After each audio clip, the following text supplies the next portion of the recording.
Okay. We're back, guys. Let's do it. Judaism's better. Nice subtle title. Not so in your face, but he gets the point across. So yeah, so for all those people who say, well, I've never met a religious person who thought their belief system was better than someone else, I'm not sure what kind of universe you inhabit. But yeah, we're not trying to insult any other belief system. I think anyone who belongs to any belief system, by definition, would believe that their belief system is superior. This is why they remain in that religion. Hi, Simcha. Okay, I'm saying hi to some people here.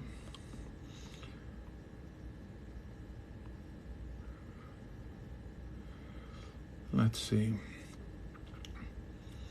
So, guys, if you like the show, hit like. That's how we get more viewers. And when we get more viewers, then we'll get more people to dialogue with, to debate. And yeah, I guess it looks good on my resume, as I think I am probably the Jewish person who's debated more people in the religious world than anyone, at least on social media, for sure. Shalom, shalom. Your neighbor, your friendly neighborhood Judaizer, I guess. And that's what a Christian would call it. So like we said, we do this every other night. I think we've been doing this almost every night. I just like dialoguing with religious people and basically stating what's good for me is good for others, which we do in every other aspect of life. For some reason, Jews feel that they don't need to do it regarding religion. In particular, this is what they specifically have to do it regarding. Okay, none of the Abrahamic religions are good. Okay, all right. So if that's your opinion, then I don't have much to speak to you about. Okay, no, I'm here from the Bible-believing... Okay, live last night. I'm here from the Bible-believing... Oh, is that it? I didn't even notice his name. I think that's the person I was dialoguing with that I went on his show, right? And then we were discussing a few, whatever, I think, macro issues between Christianity and Judaism. Yeah, seems like a nice guy. Yes. Yeah, I don't know if that was so much of a debate. We were kind of talking about trivial things. It wasn't really making or breaking our belief system, but yeah, he sort of, yeah, I mean, I respect the guy. Okay. Oh, well, thank you, Toxic Location. There you go. You liked it so much, you put it as your profile pic. Oh, thank you. All right. Hi, hello, salam. Hi, how's it going? I'm good, alhamdulillah. Why is Judaism better? Better than? I assume you're Muslim, right? Yes, I'm Muslim. I thought it was only for Jews. What do you mean? I thought Judaism was only for you guys. Oh, no, not at all. Judaism is actually universal at its core. This is a misconception that, don't feel bad, most Muslims don't know that you could become Jewish from the beginning. From Mount Sinai, it was open to whoever wanted to join. So were you born Muslim or you converted to Islam? No, I was born Muslim. I was raised, so I never knew about Judaism. This message resonates a little better with someone who converted to Islam, because what I usually tell them is that if before you converted to Islam, if you knew or possibly knew that Judaism accepted converts, would you have looked into Judaism first? And I'll tell you that the average person says that yes, they at least would have looked into it. But for some reason, Jews don't publicize the idea that you could convert. We welcome converts. There's nothing wrong with encouraging people to become Jewish. Jews used to do it, but for some reason, mainly because, well, yes, the main reason is because we're few in number, that most people don't know you could convert to Judaism. So if Judaism was universal at its core, that means anyone could come to God and be counted as one of God's ambassadors on earth. Why do you need Islam? Oh, this guy left. I'm here talking to myself. Well, guy who just left, if you want to hop back in, just let me know, because I think maybe you got dropped accidentally. What's the difference between a Boy Scout and a Jew? Okay.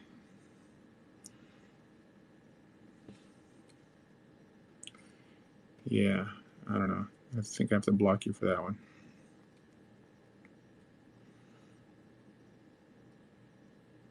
I think Layla is still a moderator. Let's double check. Yeah. Moderator. No, yeah. You're a moderator, Layla. Every time I go on, I think it automatically makes you a moderator. Okay. I just brought Jesus into my life. I can't bring another faith on top of it. Too much. Okay. Somewhat of a good point, I guess, right? I mean, you could still, I guess, the last controversial video I made was that believing in Jesus doesn't, in some way, mean that you can't keep Torah. That's it. I mean, Jesus kept Torah. So if you are Jesus-like, that's what keeping Torah, that's what being a Christian essentially is, then you should behave or acknowledge or respect the laws that Jesus respected. How did you become a rabbi? So I learned in yeshiva, not that that's even necessary. I mean, traditionally, for the last 500 years, smicha was just written by either your Rav Muvchak, and not necessarily on the institutional level. I think that was actually invented by Hebrew Union College. But fine, yes. I mean, I learned in a few yeshivas in Israel. I was in Aish, I was in Or Sameach. I was in many of the Baal Tshuva yeshivas. In Israel, I was an outreach worker in Hebrew U. I guess they call that a Makariv. And that's at my first rabbinical station, working in outreach. That's where I first got smicha. I took the course with like Perkei Shoshan. I never finished that smicha course. I finished the course, but I never got the actual piece of paper. Just when I started working in Israel. Then I got smicha from Rabbi Kolakowski. He has a yeshiva called Nachle Emunah, and I was his assistant rabbi in Young Israel of Richmond, Virginia. And so I have 2 smichas, fine. But it doesn't really matter. The ordination means nothing, okay? I mean, if the person knows his material and makes somewhat of an ethical difference, that's how you should, on that basis is why you should respect or elevate anyone. The title doesn't mean anything. You know how many people I've met with the title rabbi that know absolutely nothing? That's just the way it is. Okay, better than Taramel, for sure, okay. Let's see. Islam was created by the Roman Catholic Empire. I don't really believe that. The Jewish Bible admits it's false. Christianity and Islamic scripture teaches Muslims founders are perfect. Yes, I think it's the biggest proof is that at least the Jewish texts are a bit more authentic than the Islamic texts, mainly because you're not so whitewashed. Why would anyone corrupt their scriptures to make themselves sound worse, which is essentially what the Muslims claim that Jews did. We in some way corrupted the scriptures, but to make our prophets seem in some way less holy. Well, why would we do that? Now, of course, they get cleaned up in the Quran. For some reason, they think that approach is more sophisticated. It's the opposite, obviously. I was fascinated the other day when you said that the Torah doesn't require a covering of the head. Did I say that? It's true. The Torah doesn't require a covering of the head unless you're a priest with misnefet. I think in English they translate it as mitre, like the hat that the priest wears. But yes, apart from that, the Torah doesn't require it. Halakha truly doesn't require it either. There's a practice called Atifat Yishmaelim, that when you cover your head with the tallis during prayers in the morning, that seems to be what's called Midat Hasidut, which is like the nice thing to do, but it's not required. But no, I mean, halakha doesn't require it either, a head covering. But it's become like the uniform. Why does Judaism reject Jesus as Messiah? I'll tell you why the average Jew rejects Jesus as a Messiah. Remember, post-Jesus, there was never a real Klal Yisrael, right? They sort of, in exile, there was no ruling body. Why is it important? Because to say that Judaism doesn't do this or Judaism doesn't do that, the only people who really speak in behalf of Judaism is the Great Court. And the Great Court had no power during the time of Jesus or even after, because they were split. Okay, so why does the average Jew reject Jesus? Because mainly based on the idea that Christians believe that he is God. Right? That's probably the biggest hang-up they have. What happens if you're feeling too lazy to pray in the morning? Well, if you're feeling too lazy to pray, then don't pray. That's one understanding. If you're not in the mood for prayer, just skip it. Right? I mean, there's many reasons.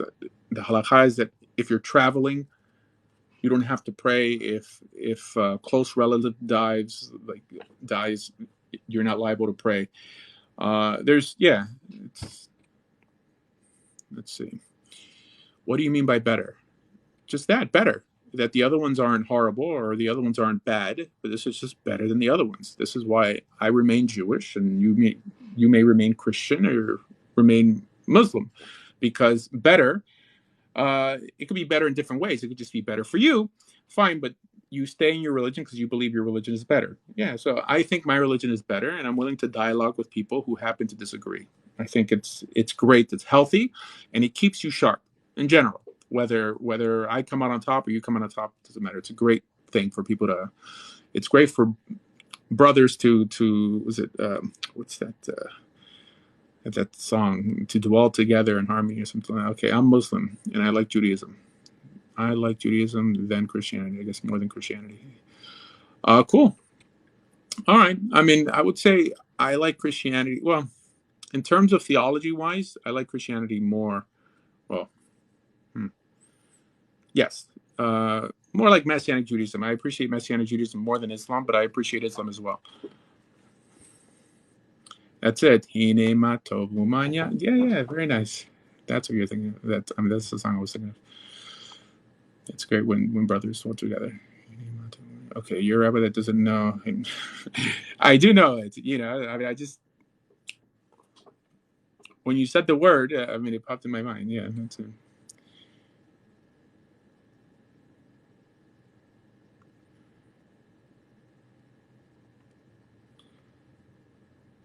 Okay.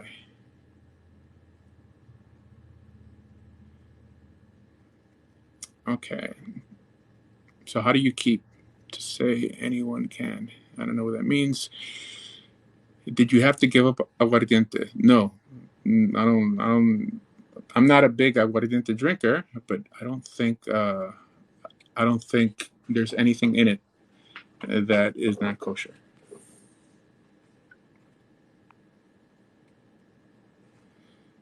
Let's see. Is there a Jewish equivalent to the Catholic seminary?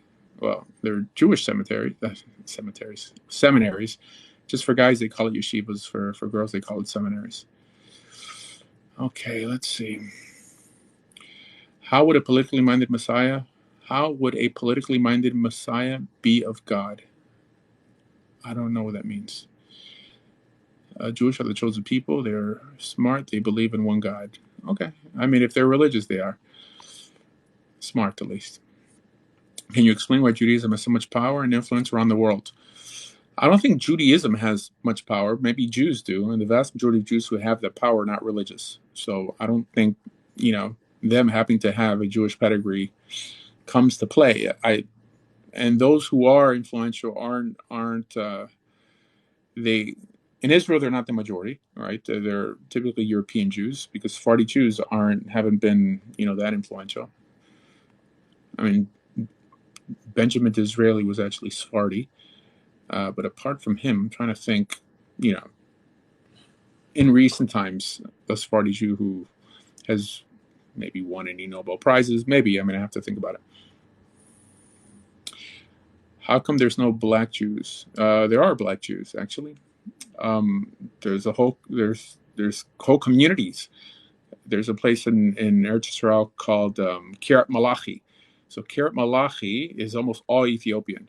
Also, Dimona in Israel has like black Hebrew Israelites, the older ones, I think, from Chicago.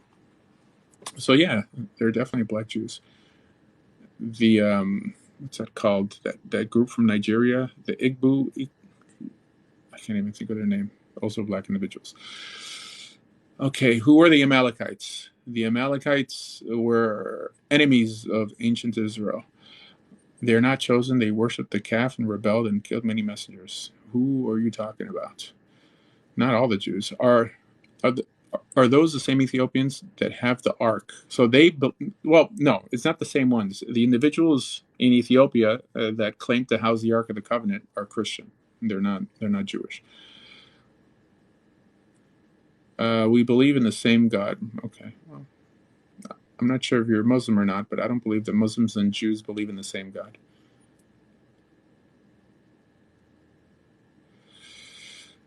Okay, let's see. What are your thoughts about Zionism? I'm not a religious Zionist. I support the state of Israel, but not for religious reasons. Can you explain why Jews believe that non-Jews are subhuman or born to be slaves to Jews? That's not the standardized belief in Jewish law at all. It's what I was going to say. It's not the standardized belief in Judaism. It's for sure doesn't even appear like that in Jewish law. There's some Kabbalistic ideas that I don't endorse that may in some way lean towards that way, but that doesn't speak for Judaism. For sure doesn't speak for the Torah or the oral law. Okay, let's see. Do Jews believe in Jesus? No, typically not. I meant the Christian God and the Jewish God are the same. That I do believe in. Okay, where in the Torah is kosher set? Well, kosher regarding kashrut, food, I think, it's in Leviticus, but kosher just means something that's fit. It doesn't just have to do with food, but yeah. What do you think of the bill proposing the imprisoning of people who mention Jesus in Israel? I'm against it. I really wish that every secular or atheistical Jew, if he's not going to become a Torah-keeping Jew, like he should at least become Christian. And for some reason, there's a certain demographic in Israel that traditional Judaism doesn't reach. Traditional Torah-based Judaism, and some people are more attracted to Christianity, and I think it's better that they embrace some biblically based idea, and then to keep on living an atheistical lifestyle. That's it. So I'm against this idea. Someone shared that article today with me that it's not going to pass the Knesset, by the way, but yeah, there are people who are pushing for it. I think the Christian God is Zeus. Okay, fine. I don't think so. And it's a shame that the stupid thing behind that bill is that it's religious people pushing for it, while religious people don't push for outlawing left-wing ideas on TV stations, atheistical ideas, right? The biggest threat to Judaism is not Christianity or Islam, it's atheism. Ask a Jew how many Muslims he has in his family or how many Christians he or she has in her family. And in the vast majority of cases, they can't even think of one. Ask them how many atheists they have in their family. And I would say it's probably around 20%. Or no. Honestly, more typically in places like America, like if you're what's called the Choser B'Teshuvah, it'll be close to 90%. So the idea that they're wasting their time fighting against Christianity when I'll tell you, if every atheistical Jew became a Christian, it would be that much easier to bring them to Torah Judaism. But if a Jew becomes an atheist, you're not convincing him of anything, especially anything biblically based. So it seems that their moral compass is broken, in my opinion. Okay, so do the Bible and Torah disagree on anything before Jesus is mentioned? Do the Bible and Torah? Do you mean the prophets and the writings in Torah? Like, I don't get the question. Because before Jesus is mentioned, that's where the disagreement is. That's the New Testament. Or you're saying, are there inconsistencies? Okay, no, how was John the Baptist seen? I don't think that the average Jewish person knows who John the Baptist was. I think Josephus mentions possibly this individual, but most Jews don't even read Josephus. The average person who studies Josephus, they're Christians, essentially, in the vast majority of cases. Yes, there are Jews who study Josephus, mainly historians, but the average knowledgeable, observant Jew has never opened Josephus. Non-religious but don't understand the difference between Hasidic versus Orthodox. It's the same thing. Hasidic Jews are Orthodox. Typically, Hasidic Jews are known as Haredim, as ultra-Orthodox. Let's see. Oh, now Jewish people are acting like Christians. What does that mean? Oh, because we're making the statement that at least I believe that Judaism is better. Is that acting like Christians? I mean, that's complimenting Christians a lot. Are you Orthodox? Yes, I'm Orthodox. I'm modern Orthodox, but I'm Orthodox. The vast majority of Orthodox people are clean shaven. Well, probably half. You can, let me see, you can change your blood type, but you're either born Hebrew or Jewish or you're not. That's actually not true. I mean, even the Bible itself contradicts that notion. Did Nicodemus believe in Jesus? I don't know. I don't know. Does he appear after the whole "can a man be born again" scenario in the New Testament? So they're saying they mean proselytizing, I think. Right. So I don't know how this is proselytizing, just saying that Judaism is better. That in itself, is that proselytizing? Or telling people that they have to adopt your belief system in order to be right with God? That's not what I'm saying, right? I'm just saying that in case you're looking for some sort of religious ethical outlet, perhaps you may want to consider Judaism. That's proselytizing? My gosh. Okay, if you don't accept Jesus as God, Son, then you'll burn like everyone else. Okay, I mean this is what Christianity teaches. Do the Jews think that Jesus Christ is the Messiah? The vast majority of Jews do not. Why is Judaism better? I see this girl is wearing a hijab. For many different reasons, but first it begins with it being the parent of Islam, and that perhaps before you converted to Islam or you decided to remain Muslim, you should have been driven first to the book that came before and understood on how that belief system functioned before you hopped into the last ethical monotheistic religion, right? Because you have Christianity in between Islam and Judaism. But for some reason, people hop into Islam and then they view Christianity and Judaism with Islamic lenses. And this is not the way that you should behave when you're looking for the truth. Okay, so fascinated by Jewish tradition. Look and read so many things about the religion. Okay, welcome, guys. Like the show, like the live, and share it. Let's try to get more views today than ever, and let's spread the word that yes, it's possible to become Jewish. Being Jewish is not a race. Honestly, Judaism is not an ethno religion. That's a misconception. Let's see. Yeah, frustrating to know. And you're not supposed to spread the word. That's actually not true. There's nothing in Jewish law that says you're not allowed to encourage people to be Jewish. Okay? And if you think that there is, please post it. I would like to see it. I've been doing this for a pretty long time. Hi. No one's religion is better than others. What does that even mean? See, only irreligious people speak like this, because religious people who proclaim a specific creed, by definition, I mean, because you have a creed, it means that you're in some way distinguishing yourself from every other group that believes and behaves differently. So if you are a devout religious person, then by definition, you feel that your group is better than the other one. You're either closer to God, you have some inside information, or you're maybe more ethical. But this idea that one religion doesn't think it's better than another, then you're for sure not religious. Let's see.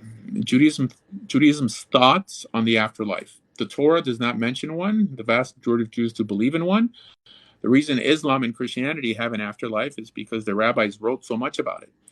And so, yeah, it believes in it. Judaism believes in it. It just doesn't appear in Scripture. So it's in some way telling us that God doesn't expect us to believe in an afterlife, because he would have mentioned it. It seems like he wants us to be more earthly minded than heavenly minded. So what's next? Let's see. Okay, it says Elohim made who were, I don't know what that means. My God is better than your God.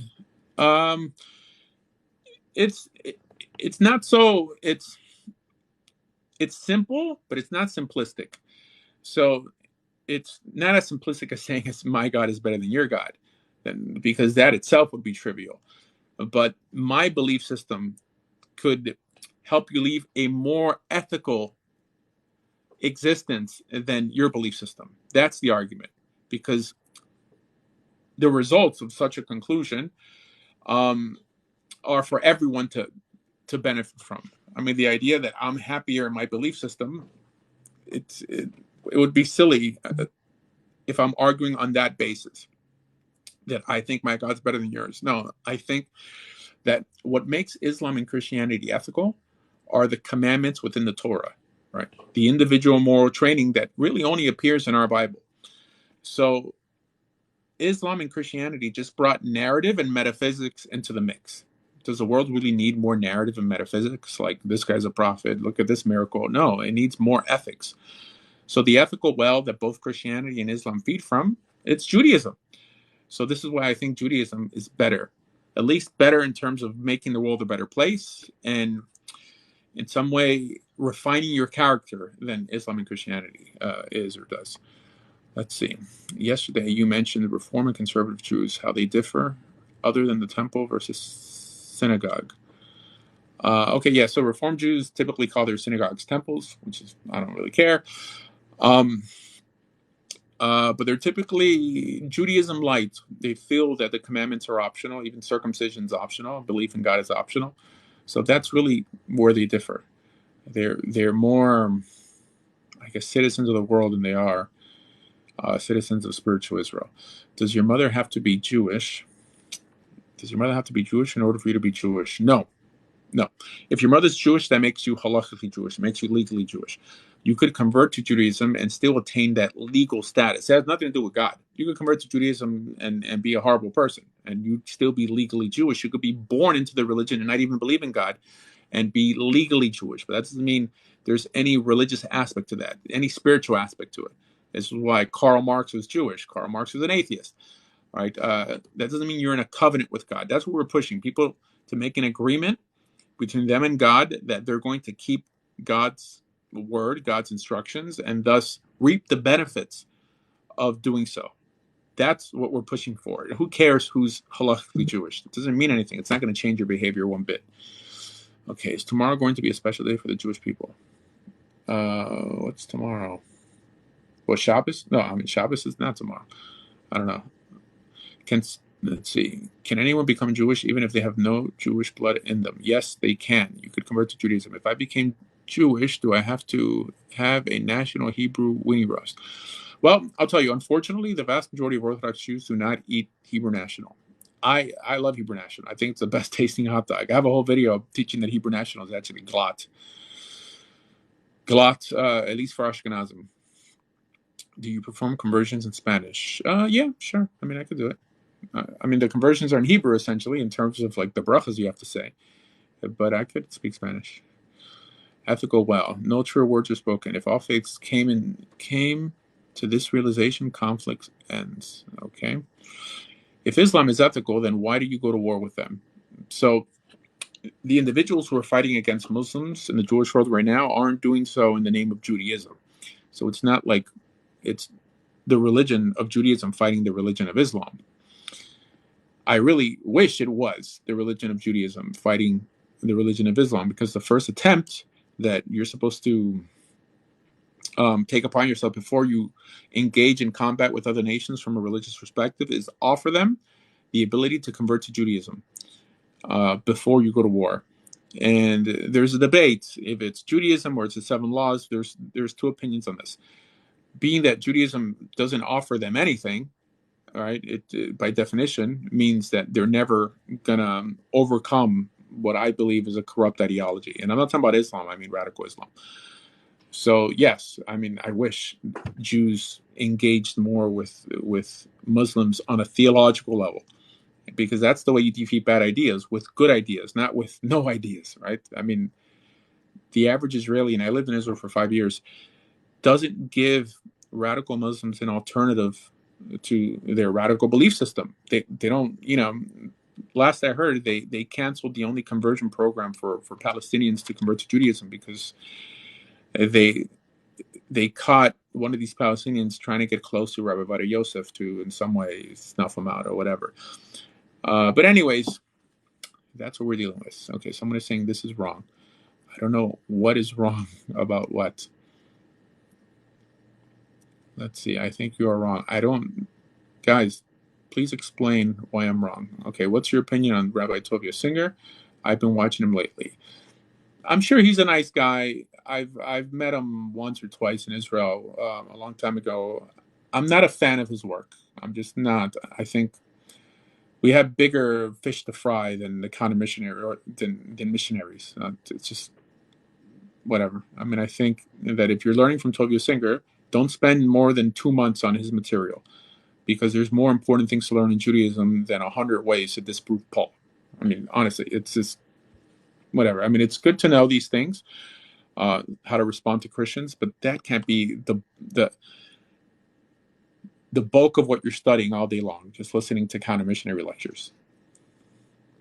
Okay, let's see. Everyone stick.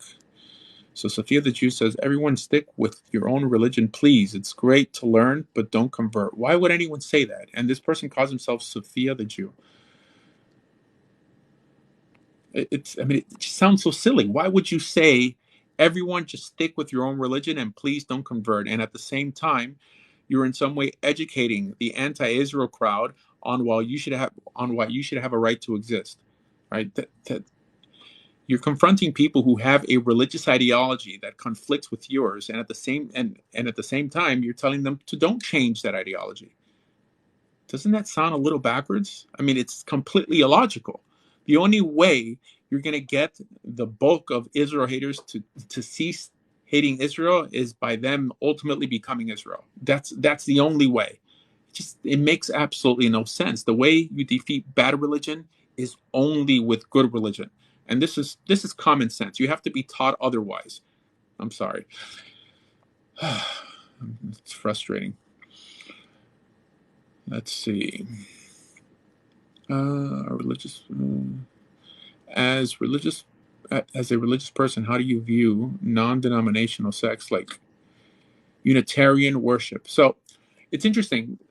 I've just run into these Unitarian Christians, but this is a new form of Unitarianism, because the Unitarian church in the past was, I believe, a mainline church that just called themselves that. But now I think they've in some way appropriated the term to mean that they only worship God. They don't believe Jesus is God or something like that. But this is not the traditional view. So I don't know much about it. I mean, I'm not Christian, and I'm just pushing for more Torah observance. I don't, Christian denominations don't keep me up at night. Don't the Jewish people view Jesus as a failed Messiah? Yes, in the vast majority of cases, right? There are some Messianic Jews, but that's very small. The vast majority of Jews view him as a failed Messiah. They don't see him as a Messiah, period, I think, right? Shalom from Algeria. Shalom. Okay, what's Goya? So Goya is in some way derogatory in colloquial speech. The word Goy just means nation, but I mean Goya means a female non-Jew. Let's see. What are Abrahamic religions like? An MLM, where only conversion is the end goal. I don't know what MLM stands for.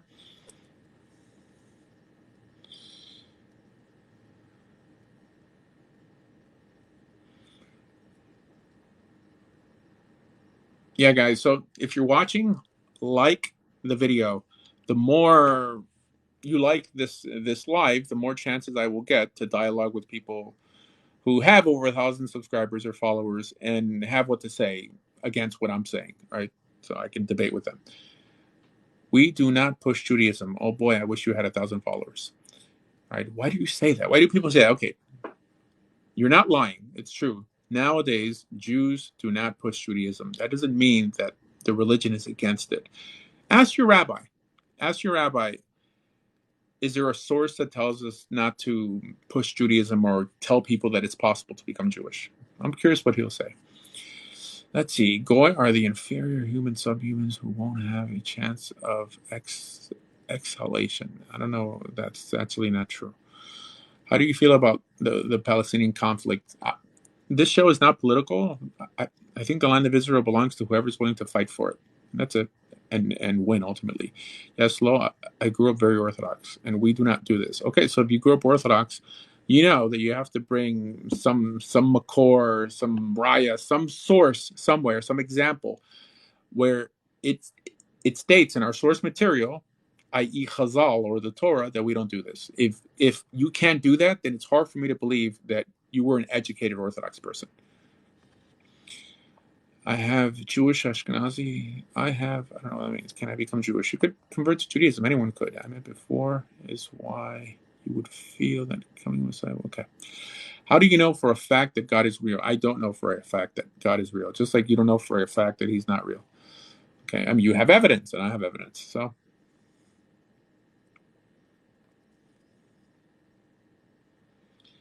Let's see. I don't think there are some thoughts that are problematic. What's up, bro? Shalom. How's it going? I'm here to invite you to Islam. Very nice. Dawah. Yeah.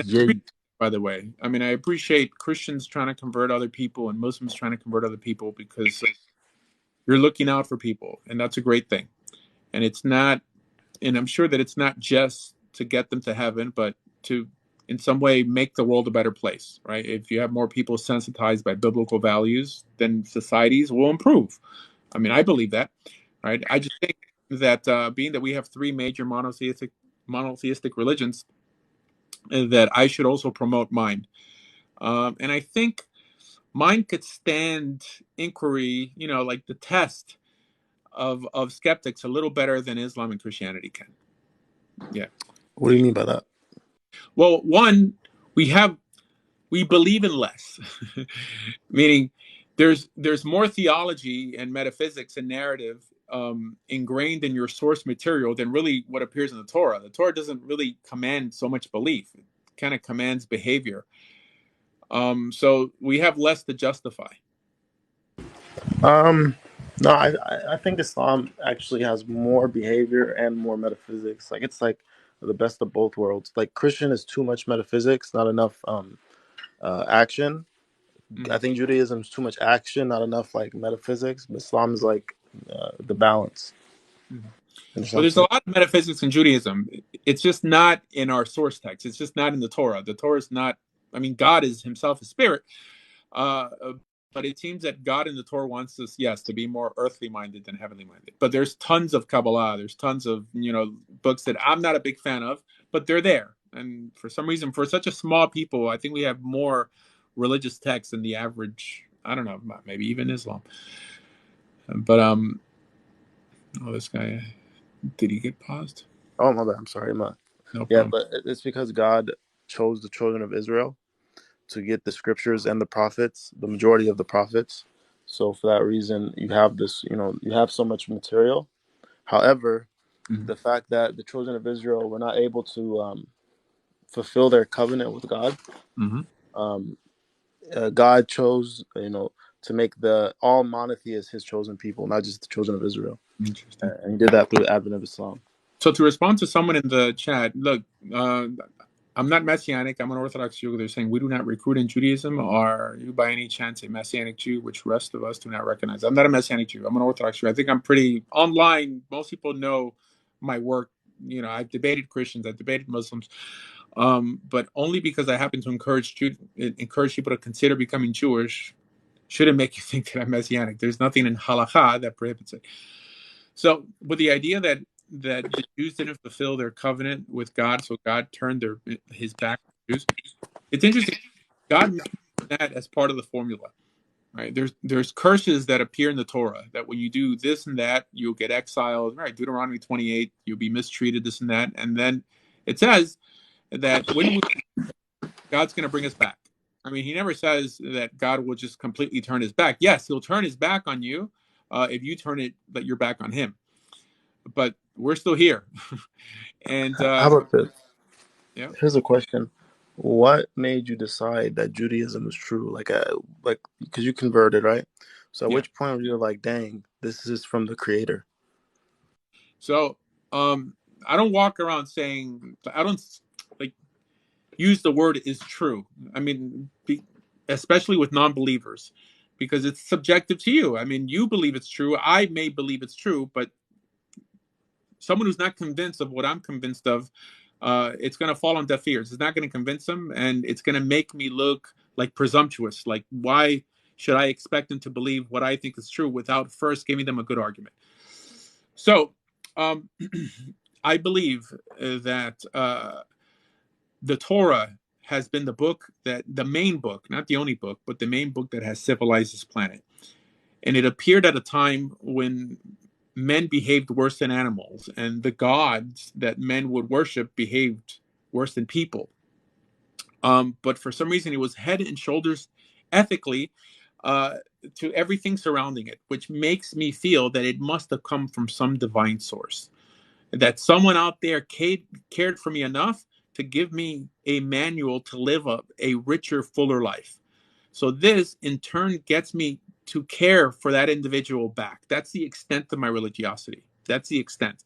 Now, when you have Islam and Christian, when you read the New Testament, right, it just reads like it's from a different author, because you have many developed ideas that don't literally appear in the Torah, appearing in a book that people call divinely inspired. That's not the way God functions.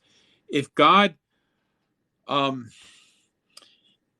wanted to validate these metaphysical ideas, why didn't he mention it in the Torah? Like the idea of heaven and hell. I don't know, with these angels, Gabriel, Michael, all these things, they don't appear in the Torah, right? But suddenly, yes, they appeared in folklore and legend, and now they appear in other religions. The notion of Satan, I mean, he's a prominent figure in both Islam and Christianity, but for some reason, God forgot to mention him in the Torah. So it just reads like a different book. It seems like the Christian God and the Muslim God expects he expects so much belief from the average person, while the Torah says, you know what, belief could in some way, you could get people to do what you want just by fear and coercion. That belief doesn't really count for much. It's ultimately what you do. And the Torah never changed like that, right? The Torah always stood on individual moral training. Belief come and go. How can you judge someone on what they happen to be convinced of, right? I mean, some people happen to not be convinced that Muhammad is a prophet, right? I mean, they may love the ethics that appear in the Quran, which I believe eventually came from the Torah, but now this person is not going to make it into heaven because he's not convinced that Muhammad is the final messenger or that Jesus died for his sins, just because we're judging people on what they happen to be convinced of, while the Torah is the best litmus test, because most people won't want to keep the Torah unless they felt that it was divine. It doesn't just help some men, but all men. So in that case, I think too much faith is a bad thing, because it gets you to justify ideas that are kind of hard to explain. I mean, try to explain the virgin birth to someone who knows nothing about books that came before Christianity. I mean, how can someone accept the Messiah when they don't even know the Jewish books that are typically used to justify this Messiah, right? The Gentiles weren't waiting for a Messiah. The Jews are waiting for a Messiah, right? But suddenly the Gentiles are the experts of who the Messiah is or wasn't, and it's backwards. When you run into the average Christian, the first book he tells you to study is the book of John. Why? Why not theology? Yeah, right. Because they want you to view everything else with Christian lenses, just like the average Muslim wants you to view Jesus, David, Moses through Islamic lenses. But this is not the approach that someone who's truly searching takes. If you're truly searching, you start from the beginning and then you move forward. But if you would start from the beginning, you would realize that the Torah tells you can't add or take away from it. So then you'd be stuck with the Torah. So, all right, hold on. But there's go ahead. someone on, but I think he just fell off. So here's the thing, like and this is what really gets me, right? When it's people who are educated, and especially in their own religion, especially being a Jew, right? Because you see the pattern that God, with his prophets, you see the pattern that God gives with his people, and how God speaks, and how like the personality of God, to like, for lack of a better term. Do you not see that exact same figure, the exact same way? Because it's exactly what you just said, like a group of people that were barbaric and destitute, they got a revelation that changed them into, the greatest people. You understand what I'm saying? Out of nowhere. Yeah. Like, who else could do that but God? Like the 7th century Arabia, nobody has to tell you how bad that was. And then the society that Islam bred, it actually was able to conquer the Byzantines and the Persians, and then implement this law to them, to the most civilized people in the world. You understand what I'm saying? Like, is that Mhm. not like a sign that's from God? Well, then, but you'd have to acknowledge that the Catholic Church is from God then too. Then, because well, they conquered even more than Muslims conquered with the Quran. No, no, no, no. The Romans were the civilization. They were the society, right? And then No, they and empire, then they and then they turned Christian. right? But The whole nothing changed. There wasn't a different civilization. It was the same civilization, just with Christian faces on pagan society. You understand what I'm saying? yeah, they became Christian. I mean, just like Arabs weren't sensitized by like biblical characters till Muhammad, right? So just like Arabs became Muslims, Romans became the Holy Roman Empire. It doesn't matter who they came from, but the idea. See, what you're saying that only because Islam was able to conquer so much and do a lot of good on this planet, that in some way proves it's the true religion. But Christianity did the same thing, right? I mean, they cannot both be true. So Negative difference. Here's the difference. yeah. So the at the time that Christianity became prominent, right? Who was the civilization? What was the civilization at the time? It was the Romans. The Romans were that civilization. Mm-hmm. Constantine accepted Christianity, and then he implemented it to his kingdom. So they didn't really like change society. They just put Christian faces, Christian concepts on the exact same pagan culture, right? Okay. It was no difference. It wasn't like a new law, like, oh, you got to do this. No, nothing. Not even this. The biblical laws was not applied. You know what I'm saying? Judaic law was not applied to the Roman society. Oh, However, hold on. I disagree. Okay. The average Catholic, and there are Catholic apologists out there who could almost justify everything Catholics do, minus the nuns. I don't know where that comes in. Off Christian, like off the the words in the New Testament. I mean, it's not that they just in some way Judaized pagan cultures. What they did is what all religions do. They, in order to wean the populace away from idolatrous ideas, they in some way incorporated or elevated pagan customs to a holier level. Judaism did the same thing, right? I mean, it's not a coincidence that Hanukkah falls on December 25th, right? I mean, like Kislev is the December of that region. Heck, Shavuot. So what do we do in Shavuot? What? Okay. Like during Sukkot. During Sukkot, we take a lulav and etrog. So these are clearly fertility symbols. I mean, when you have like something that's straight, something that looks round, whatever, with the idea that God believes in evolution, not revolution. That the way you make things better is with little steps, not with in some way destroying everything and starting from scratch. Even the Ark of the Covenant and the menorah was all made from gold that was before that fashioned into idolatrous jewelry, because the Egyptians, it was the gold that was given to the Jews from the Egyptians, saying that you don't have to be intrinsically anything to be special to God, that God could take something that we use for a pagan culture and elevate it to a higher level. So, I mean, I just have to stand up for the Catholics and Christians because they do that to them all the time. The Catholic Church was a pagan. It's pagan, in my opinion, not because I believe they're worshiping the devil or anything like that, just because it's not Torah based.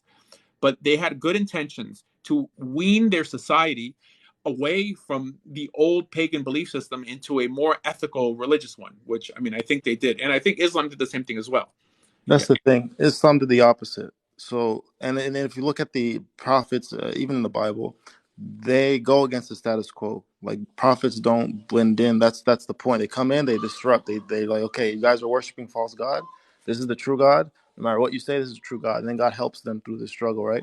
So Mhm. Islam came from a pagan culture, a strictly pagan culture, and then it gave strict monotheism, right? To their and the whole world. It didn't bend. It didn't say, okay, we're gonna go with your custom. It went completely against the status quo Oh, wait a and minute. implemented a completely new law. So And was it standing before it was essentially elevated to a religious site by Islam?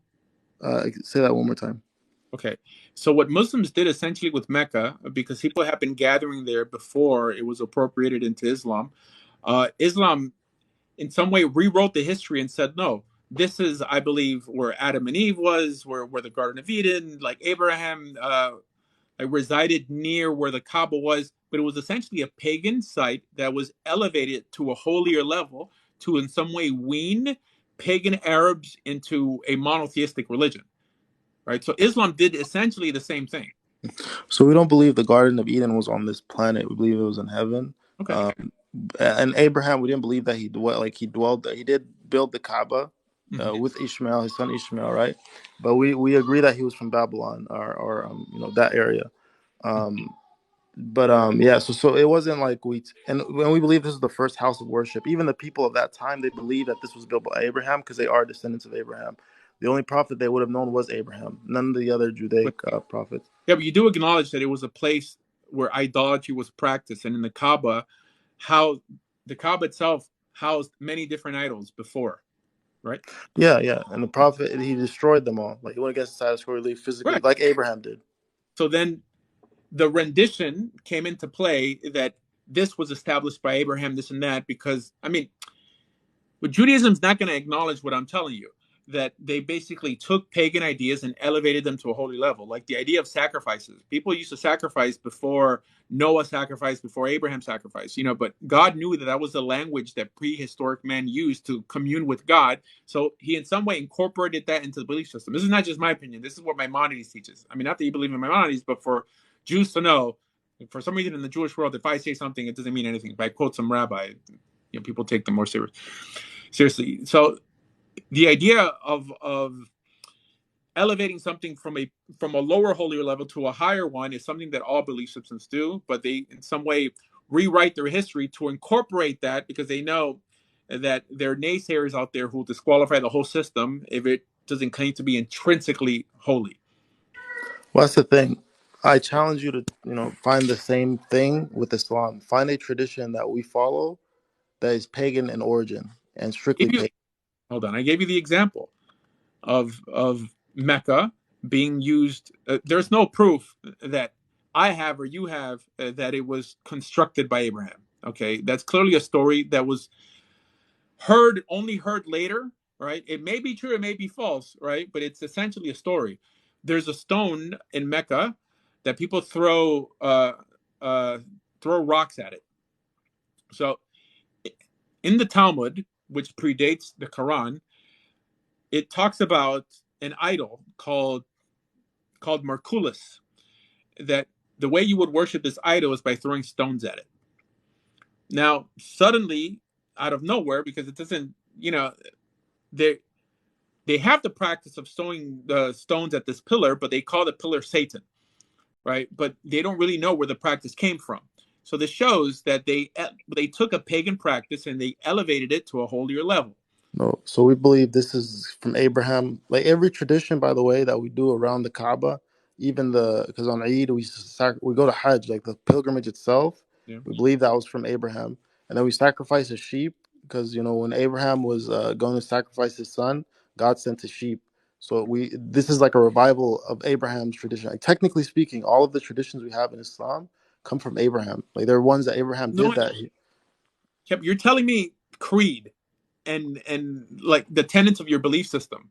I'm telling you what most likely took place, especially in the mind of someone who's not convinced that the Quran is true, right? Yeah. Obviously, you're going to say that it doesn't have pagan roots, and you're going to rewrite history. From my perspective, you rewrote it. From your perspective, you're just telling what actually happened, according to the tenets of your belief system. Yeah. But if you look back into it, like for example, when you like Christmas and all this stuff with Christian holidays, if you look back into it, you're going to find like, hey, this is like pagan, and here's the proof, right? But with the Islamic claims, you can't find it. You can assume, okay, maybe it seems pagan. It was pagan. You'll assume it, right? But you can't really prove it. Wait, okay. So Christians, like I said, took December 25th because it was a pagan holiday, and they elevated it to a holier level. Right? And there's nothing wrong with that, technically, right? With the idea that they specifically chose December 25th because it was a pagan holiday, that the early church fathers were really pagan. That's No. Yeah, I'm not saying that. I'm not saying that at all. I'm not even saying that the church fathers had bad intentions with what they did. Like, I'm assuming that they had good intentions. They try to do their best to have these people worship. I get all that, but I'm saying God doesn't operate that way. I'm saying God doesn't have to bend with people and be sensitive. God, He's like, I'm God. This is my So way. Follow it. I completely Yeah. disagree. Just a quick, hi, Rabbi. How are you? Hi. You're the gentleman. All right. Just a quick point regarding throwing rocks or the stones at that pillar. Now, this is done in commemoration of Abraham as he was taking his son to be sacrificed to Mhm. sacrifice. The devil appeared. He was trying to change his mind 7 times. So he pelted at the devil 7 times because the devil was trying to distract him. It is done with that reference. Okay, I the religion of Islam technically is the religion of Abraham. Prophet Muhammad No, is but his you're telling me creed right now. This is only Muslims believe this. I'm telling you, historical perspective, because that practice appears in the Talmud as an idolatrous practice to an idol called Merkulis. I'm not I'm not telling you that your religion in some way agrees with it. Of course your religion is going to whitewash it, right? Whether I mean I might be wrong and your religion might be true, but I'm not telling you that you should believe me of why a Jew does something because my Talmud says it. No, you have the right to question my belief system because you're not Jewish. You know, I mean, don't take my word for it just because what my rabbis happens to say. So why do you expect me to take your word for it just because the Quran says it? yeah, yeah. I think you're not familiar with the Ishmaelite side of the history. I'm quite sure you're familiar with the Isaac side of children of Israel. Okay. So History. there's nothing. So there's nothing in within Jewish literature, or even historic literature like of that time, of even biblical days, that speaks about Ishmaelite history. Right, but that's your sources. Our sources are different, right? Our They're sources, newer sources. They're uh, newer. uh, Those are newer sources. our sources are distinct from your sources in No, terms of preservation. and I'm talking For about instance, historical sources. a quick question. For instance, if you take Sinai, Mount Sinai, where do you think that is? So the truth is, we don't know exactly where Mount Sinai is. According to your sources, historically, where do you think where Moses had encounter with God? Where do you think that is physically now, geographically? It's so we have a whole region that we call the Sinai. So it's between Israel and Egypt, somewhere there. There's no. No. Check this out. You see, that's the. Well, so I, most think I, that they know where Mount Sinai is, but no, no, this is all based on nothing. Of no, course, we don't know where Mount Sinai. no. Okay, yeah. That story given by the wife of Constantine. She said that's Mount Sinai, and people began to believe in Egypt, where Saint Catherine's monastery is. Mount Sinai is in Saudi Arabia. If you go on YouTube, you check out the How 12. would you know for a fact? Okay, here first of all, we have a hard enough time uh, um, making the argument that God actually spoke to the Jewish people. I believe it in faith, but you're telling me that you know for a fact what mountain is Mount Sinai. How would you even know that? I Yeah, mean, look it up. Come on, Really look it up. It's actually very no, interesting. Like, look I'm at not into it. conspiracy theories or nothing, It's but look it considered up. a relic. No, really, Christians really have look it up. relics, Muslims have relics, and I think Jews are honest enough to say that we don't know.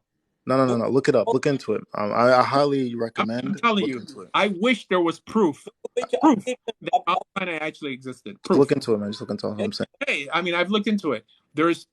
I saw this thing on the History Channel that there was a mountain that had a portion of it burned, and they're saying this is proof that this is where the fire of God fell. Guy, come on, look. There's a lot of things I believe in faith. What I don't like religious people doing is calling, things that someone would honestly call evidence and incorrectly call it proof. There's a distinction between evidence and proof. yeah, so Proof where means in Egypt? fact. What?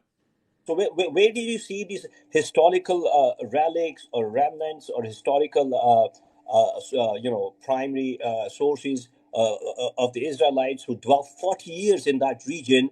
Do you see any residue or any indications? Nope. Any archaeological evidence saying that they lived here for 40 years? I'm sure they're finding things here and there in Israel. Three What? thousand years. Huh? 3,000 years, and our religion doesn't stand on the basis that Israel did anything. Okay, in that region for 40 years, it stands on the on the ethical validity of the Word of God, the commandments that were given to us on Mount Sinai that have essentially helped civilize this planet. That's what our religion stands on. Not someone claiming that I know where Mount Sinai is. And that's the worst thing to happen amongst Jews. I mean, if you have Jews right now, there's But Jews, that is a holy mountain. That's very important. but Okay. that's a relic. You believe that All in faith. There's many people who also believe that they found the remnants of Noah's Ark. right. Do you Okay. believe that also? I mean, that remains to be explored. I mean, if you have the resources and the tools, I think research could be done. Some So people have patience there. there's many people who come to religion under the wrong auspices, and when these ideas are disproven, they don't just leave that religion; they drop God altogether. I Um, agree. I agree on that point. So yeah, but there's nothing wrong with doing research. I mean, like we have the you know, tools, the equipment, the scientific knowledge. but If what you you can't say is build, that they found Mount Sinai. I mean, say, look, we think this may be Mount Sinai. Why can't you speak like that? I You get what know, you're saying. So and it makes sense, right? Because if you're believing a faith, you shouldn't have to find physical proof. Because then, what's the point of faith? You know what I'm saying? So people, they try to find things in the world to try to justify what they believe because their belief is actually weak. Kind of. That's how I see it. And then people that are not religious, when they see people do that, they be, oh, these guys are like brainwashed or something. so, look, some things are provable. When they found scrolls, I think there's an old copper scroll that's probably the oldest Jewish artifact in existence. Fine, there's certain proofs, but to say that for a fact they found a mountain that is only special to us because God spoke to us on that mountain, it's kind of far fetched. Okay, I mean it may be true, but it's better to say that we think, because there's people who are not religious and they're listening to the show, and on that basis alone, it'll get them to walk away because we sound like a bunch of fanatics.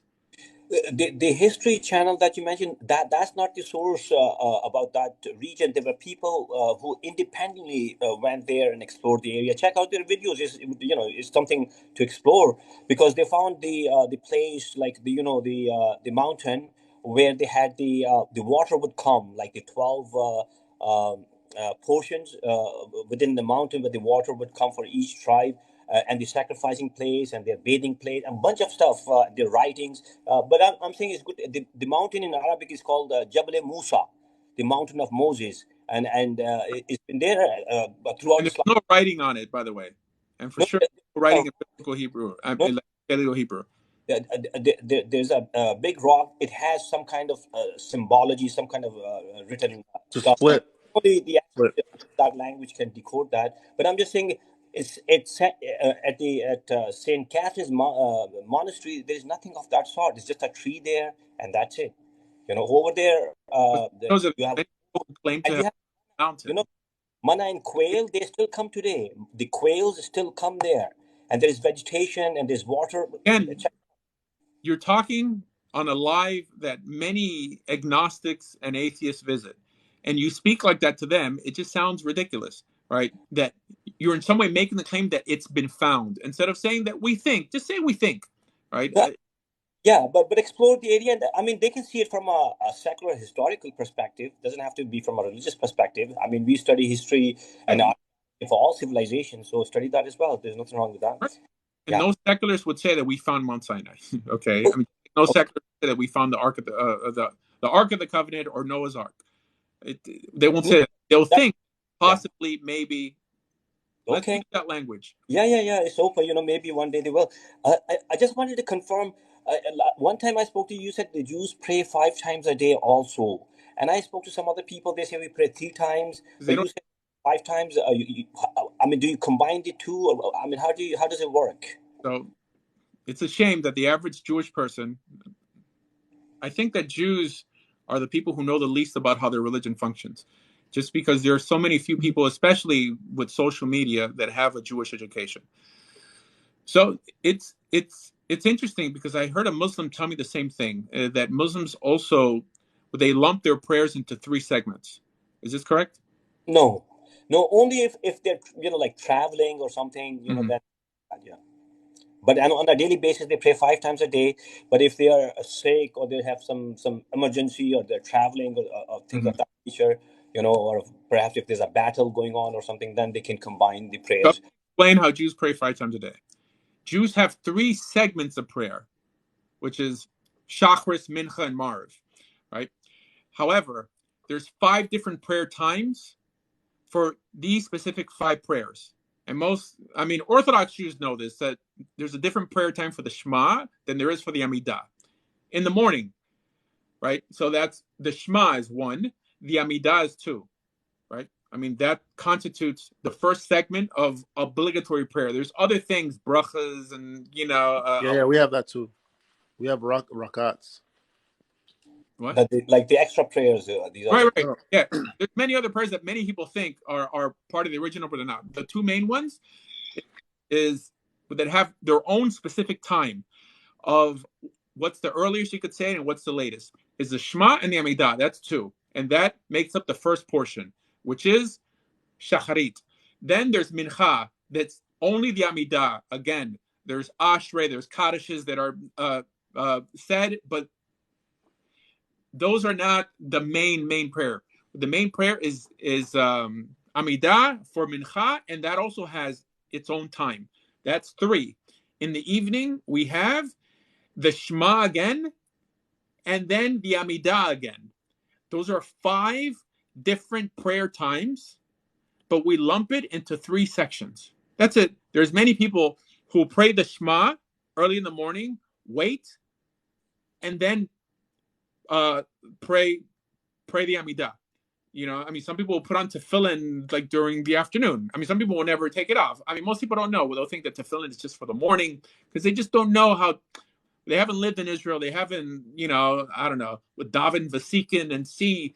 People checking their clocks, looking at the moon or whatever, how dark it is, if you could spot the person's face. But there's many laws that are attached to it. But Jews pray 5 times a day.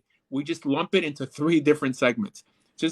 Anyone who's knowledgeable in the comments, please validate what I'm saying. If you know halakha, tell me if what I'm saying is incorrect. Okay. How do you pray? Yeah. How do you pray? How do you pray? All right, so Jews nowadays, the bulk of what they do is really reciting. Jews actually invented the notion of prostration in the ethical monotheistic world, and Islam copied Jews. Now, there's no obligation for Jews to prostrate, but they did. Maimonides teaches it. It appears like this in the Mishnah. And the practice really just went away by Ashkenazim. And now we think that Jews never did it. But Jews, even in Morocco, used to prostrate. In Syria, they used to prostrate. Yemenites, until recently, there's a big segment of them who also prostrate. How do Jews pray? Well, we in the old days, people used to recite or memorize these prayers. But since the invention of the printing press, that everyone has what's called the Siddur, they read from the Siddur, right? They utter certain practices. There's a segment of our prayer that is personal supplications between you and God, which is not supposed to be recitations, and this is what we call tachanun or nefilat apayim, which is a time that we're all supposed to prostrate. That's what nefilat apayim means. It means to fall on your face. And it's pretty much. It's crazy. It's the same thing. So we pray the exact same way. We recite Quran. We go sujood, right? Prostration, and then there's parts of it where we supplications within ourselves or to God, but the majority of it is recitation. So my question to you is: is there any you say copy, right? No problem. Are you believing that an Arab man from a pagan society destroyed all the idols and told all of the people to worship the God of Abraham the same way that the Jewish people worship the God of Abraham for just for fun, or is there anything else that could show that this is a prophet from God other than this? And to go to a bunch of pagans, hey, all of your idols, destroy them, worship the God of Abraham, the God of Moses, and pray this way. You understand what I'm saying to you? No, I understand exactly what you're saying, but then you're believing that because how can something so good come from a corrupt source? That's essentially what you're saying. So you could say the same thing about Christianity. Why would these people do so good if they were essentially following a lie? No, you don't. I don't think you understand what I'm trying to Islam preserved the things in Judaism that even you're saying Jews don't do. Islam still does. We memorize the book still. Even the printing press is invented. It doesn't matter. we memorize it. We cannot read the Quran or pray from a paper. You know, I mean, if you're first revert or whatever, you can. But average, you read. Like even a kid, when I was a kid, when I was a child, I was 5 years old. I can't remember nothing. I memorized like 6 chapters of the Quran before I even remember anything. Right? A lot of people memorize the entire book. This is something Jews used to do. Prostration is something Jews used to do. It's stuff that Islam still does. Even the traditions of Abraham, the idols were destroyed, and the Abrahamic traditions were employed. Everything we do that you're saying is pagan, we say it's Abrahamic. We source it back to Abraham, nobody else. Mhm. Not Moses, not nobody, Abraham directly. You know what I'm saying?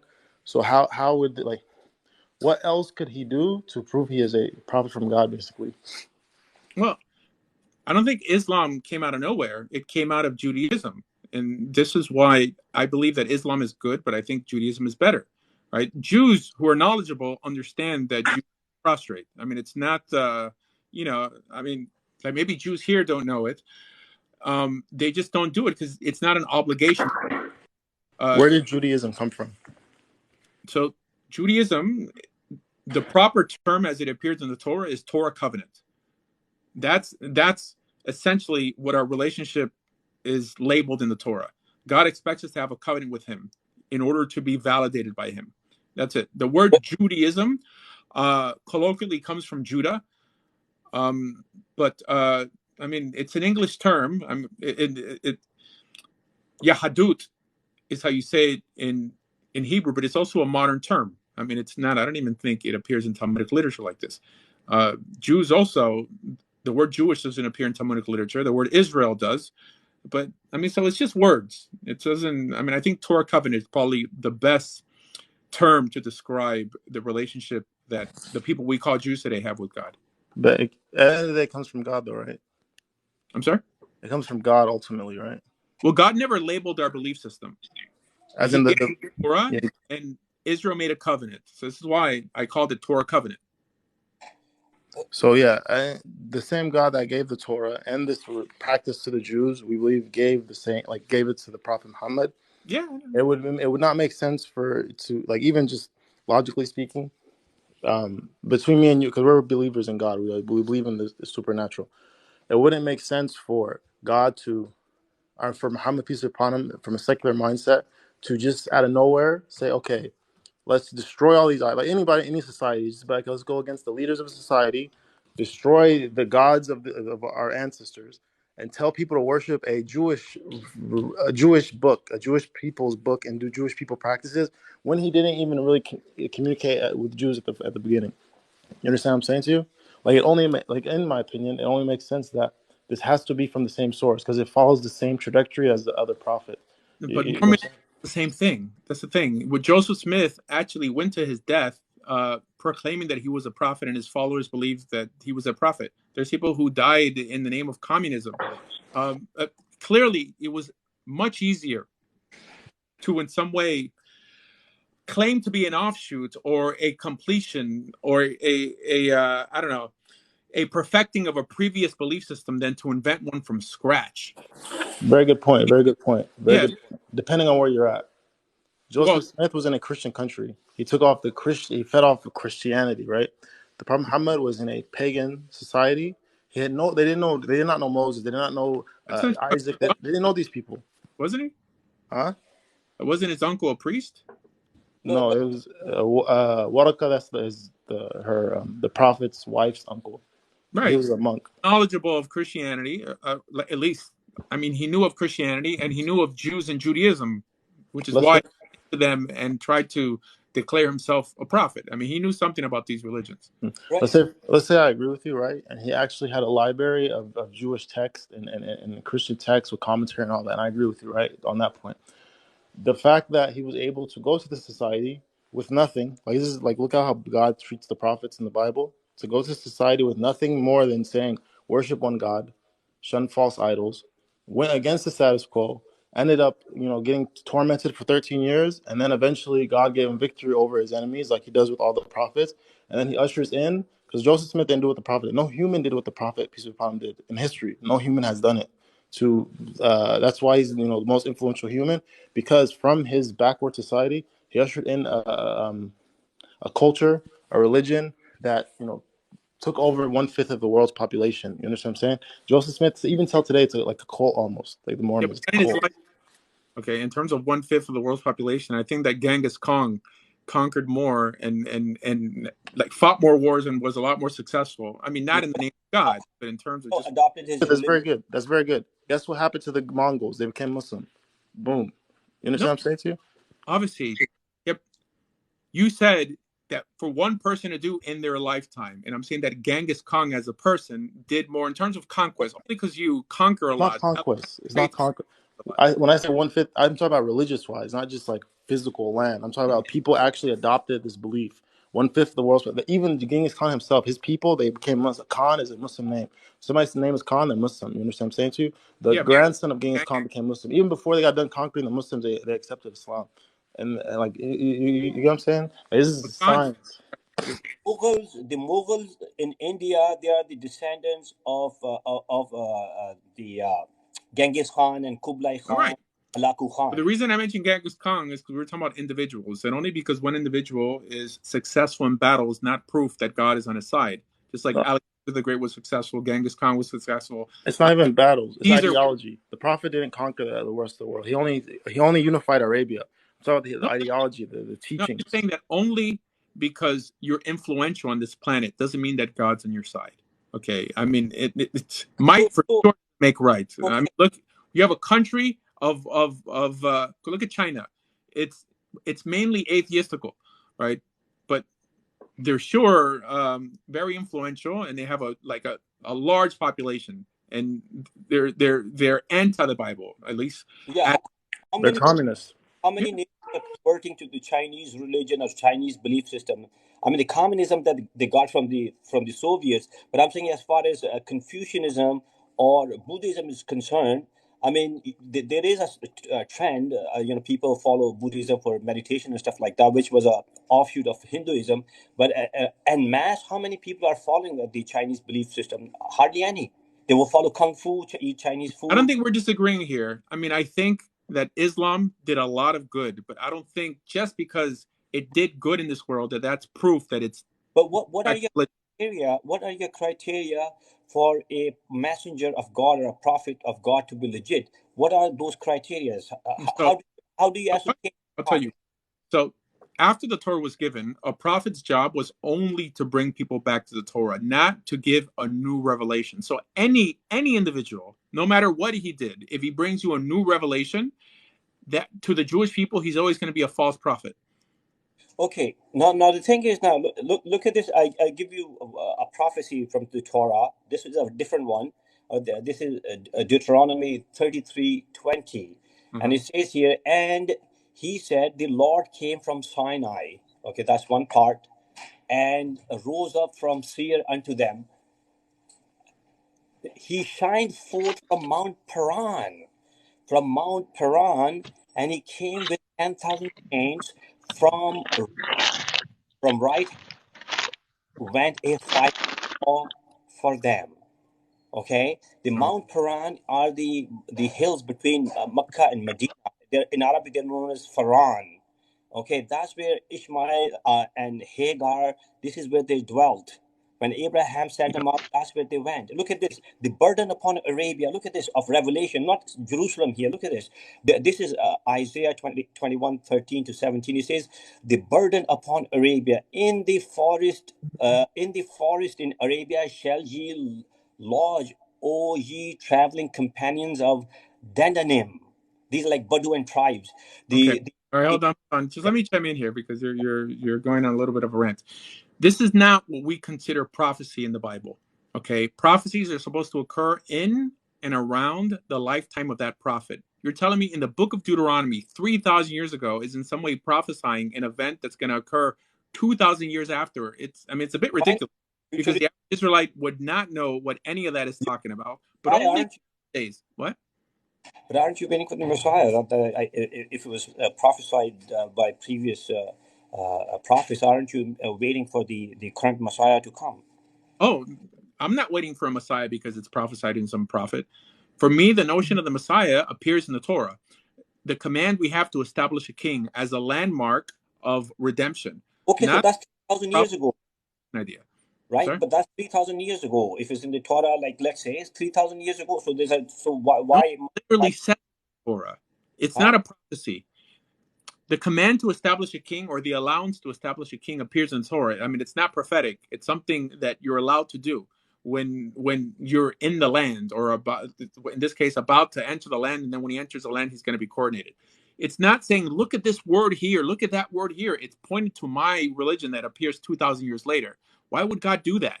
Why would God do that to Israel? Right? They all died. They lived for 2,000 years till the true religion was born. And now we see it. Then what was the point of this supposed prophecy if it wasn't affecting Israel at that time? It meant nothing to them till Muslims deciphered it.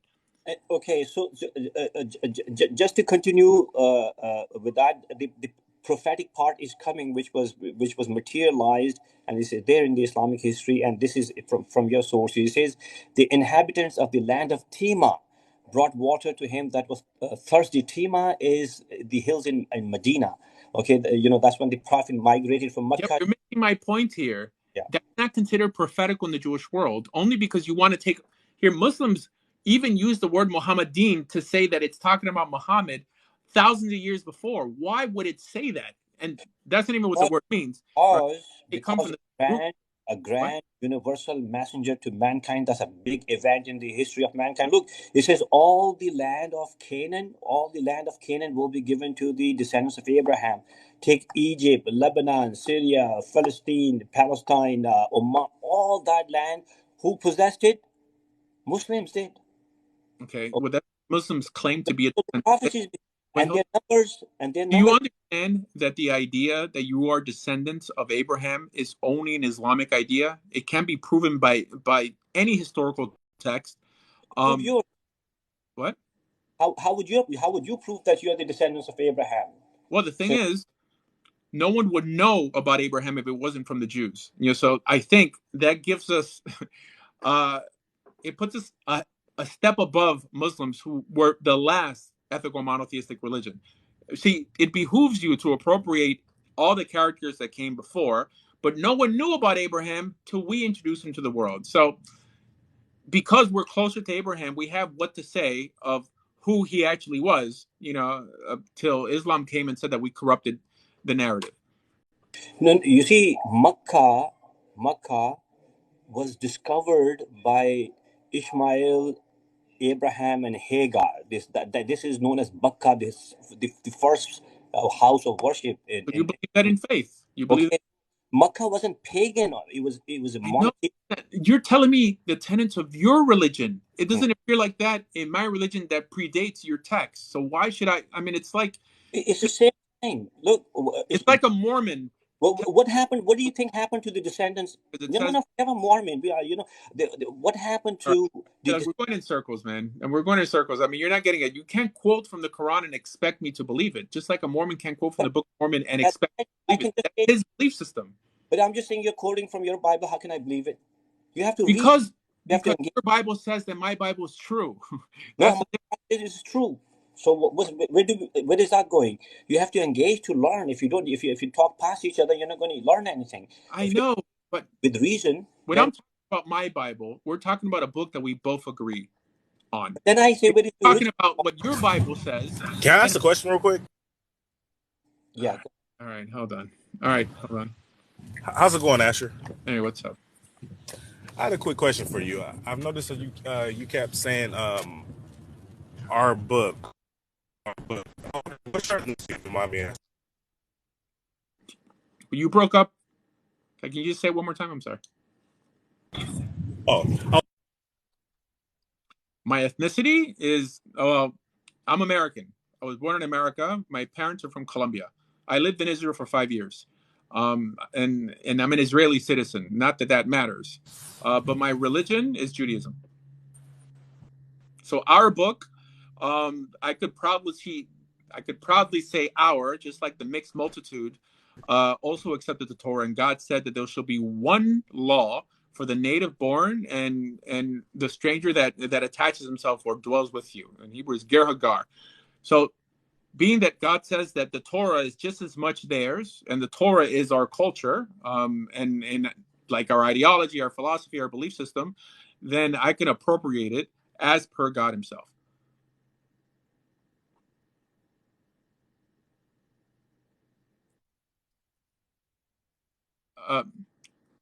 You're cutting out a little bit. No, my family is from Colombia. I'm born in America, but I've lived in other countries. I lived in Israel for 5 years. In terms of my parents' nationality, well, I guess they're American now, but yes, they were born in Colombia.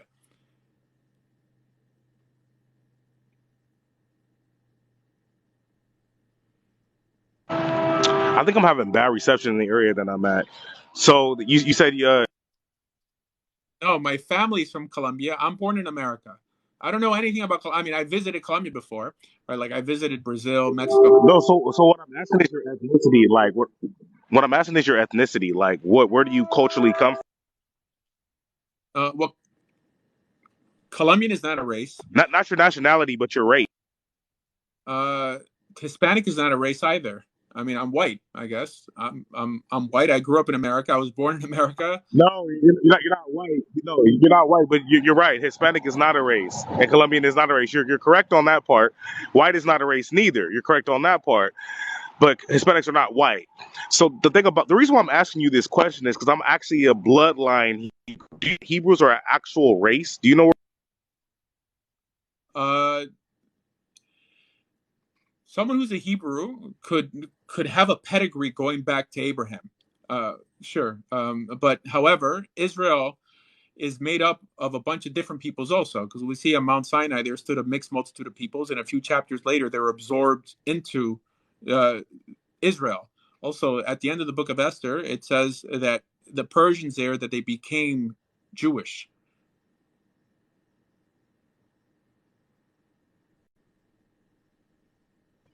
Okay, so the Judaism is better, and you can become Jewish, right? So you believe anybody can be. I believe anyone could convert to Judaism or to become an Israelite. Yes.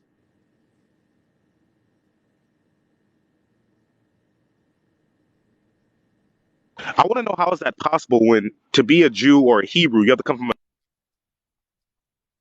So I just gave examples of people in the Bible who were considered the children of Israel, even though they did not have ancestral lands allotted to them. Like very similar to priests. But priests were never given a specific piece of land, but they dwelled amongst all the tribes. But they're still considered Israel. And I gave an example at the end of the book of Esther, that we have Ruth, we have possibly Jethro. I mean, it doesn't say that he converted, but he offered. I mean, he for sure was absorbed to some extent. There's examples of people who couldn't be absorbed into Israel. Those are the Ammonites, the Moabites, and Is the word Judaism ever mentioned in the Old Testament? Judaism, no. I'm trying to make sure we're on the same page. And you also know that Hebrews, the actual people, come from a son named Eber, correct? Or Ivri. So, but there's a debate on it. But the Talmud gives two reasons for the word Ivri. One is that Hebrew comes from what, like I said, Ivri, as someone who crossed over, right? Who crosses over. In Abraham's case, I believe, across the river Euphrates, went from where he was to where God wanted him to be. The other opinion is that he was a descendant of Aver.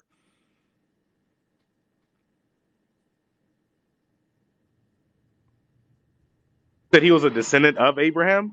Of Aver. You know, like Shem and Aver? Of Eber. Correct. But say it again.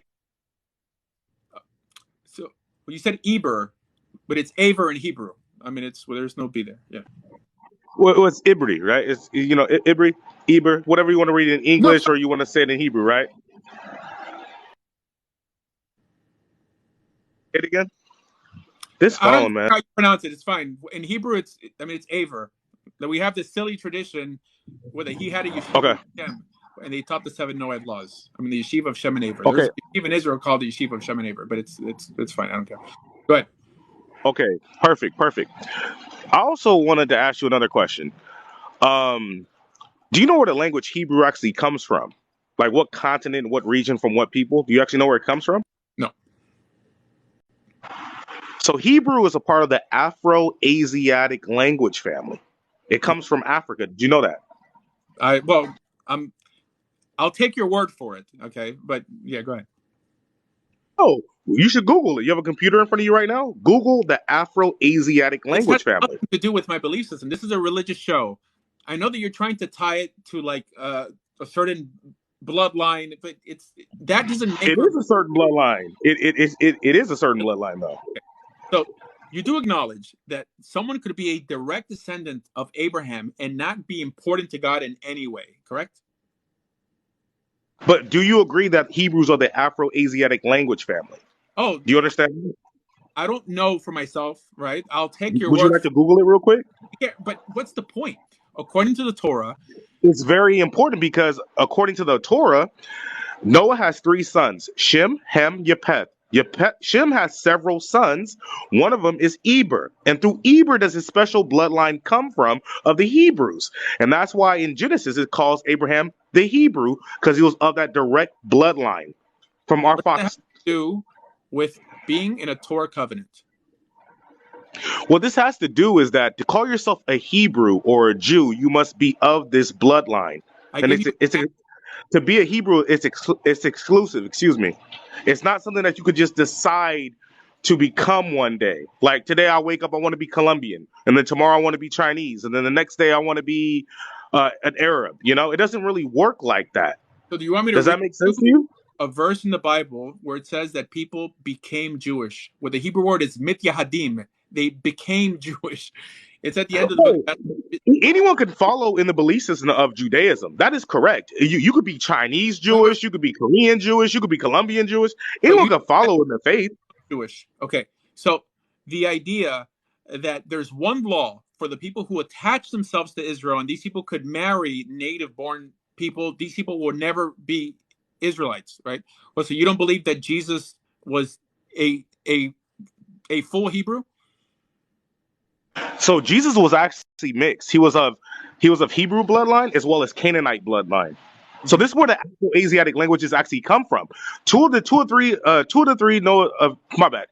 Two of the three sons of Noah, Shem and Ham, they kept intermingling with each other. There's many accounts of this when Moshe, peace be upon him, in the Bible it says a mixed multitude left out of Egypt, letting you know that the Hebrews and the Africans kept mixing with each other, right? But the Hebrews are Africans as well. But nevertheless, though, the Hebrews and these Canaanites, right? Just make it more simplified. So they kept mixing with each other, right? And then on top of that, when you look at Judah in Genesis 38, it lets you know that Judah, um, he actually got a woman named Tamar pregnant, who was also a Canaanite woman. She has twins, which gives birth to Perez and Zerah, and through Perez does Jesus Christ come from, according to according to the Bible, to the Torah, right? Even though I know you're Jewish, you don't necessarily partake into the Jesus part. But the point I'm No, trying to make, though, hold on. I mean, you're making many points here that I'm not fully convinced of. First of all, there okay. nothing to do with our belief system. With the idea that anywhere in the Torah, God makes a distinction between people who enter the Jewish people, or i.e., convert, I guess for lack of a better term, and people who happen to be born Jewish. I don't see that in the Torah. They're all lumped together. There's even No, you can be born Jewish. So think about it, right? That's why we're called Hebrews. We're not called Jews. We're called Hebrews. okay. So the truth is, We're not. we were We're not. not That called. Jew word is brand new. Oh, really? So where in Tanakh are we called Hebrews? In Nach, outside of the Torah. I mean, as a matter of fact, where are the children of Israel called Hebrews? Genesis, it calls Abraham the Hebrew, the It's Hebrew. not the children of Israel. You're talking about Abraham. So for some reason, they ceased using that term because it wasn't theologically relevant, like for the nation. In the time of Jesus, They start breaking us down by our tribes, right? They start breaking us down by our tribes. was Jesus ever called a Hebrew? In the Bible, Yeah. I don't want to give you a for sure answer on that because Was if King you're talking Solomon about the Old Testament, Hebrew? if you're talking about the Old Testament or the New Testament, No, that it's could get because kind it's of. irrelevant. I mean, it wasn't important. It doesn't Because matter in what the New Testament, called. there's They a book of Hebrews. You know, the book of Hebrews lets you know who we are. The book of Hebrews. I'm not saying that the word doesn't exist. I'm just saying that it's not important. It doesn't matter what the people were called. It's what law they submitted to. It doesn't matter where their ancestors came from. So to say that it matters, even today, what lineage you happen to have, to God it matters. You know, there's a statement that appears in the Torah many times. It's a statement of lekaret, that you shall be cut off from your people, right? Telling us that if you do such and such, for example, if someone sleeps with a nidah, like a woman who's in her menstrual cycle, if someone eats chametz, like leavened products on Passover, he becomes karet, right? In this case, he or she gets cut off from their people. It's translated many ways as excision. So it shows that only because you happen to have a Jewish pedigree or a Hebraic pedigree going all the way back to Abraham doesn't mean that you're important to God in any way. While a convert who does keep God's law is elevated, right? Like Who do you over think created that, by the way? Who do you think created that, by the way? what? Someone that was probably non-Jewish. What? I want to ask you a question, right? You said you've been to Israel, right? My phone is breaking up bad too. Yeah, but you said who created what? What are you talking about? I'm gonna skip past that. You said you're from Israel, right? You were raised in Israel, right? No. I lived in Israel for Or 5 you lived Yeah. 5 years? Yeah, 5 years. 5 years. My bad. This phone. I don't know why this has to be the enemy. I finally get someone to talk to about that knows the Torah, that is a rabbi, and then my phone messes up. This is crazy. But anyways, No, thank you for being patient. Thank you I for hear being patient, because this is crazy. But yeah, but you that's how sound, the enemy works. I mean, I hear you clearly. Go ahead. Thank you. All right. So you were in Israel. Those people are called what again? Those Jews out there. What are they called? Israelis? No, there's a certain name they call themselves. Mm, uh, well, Israelis who are born in Israel call themselves Sabras. So maybe that's it. I don't know. No, it starts with an A, the letter A Jew. People in Israel. You ever heard the term Ashkenazi?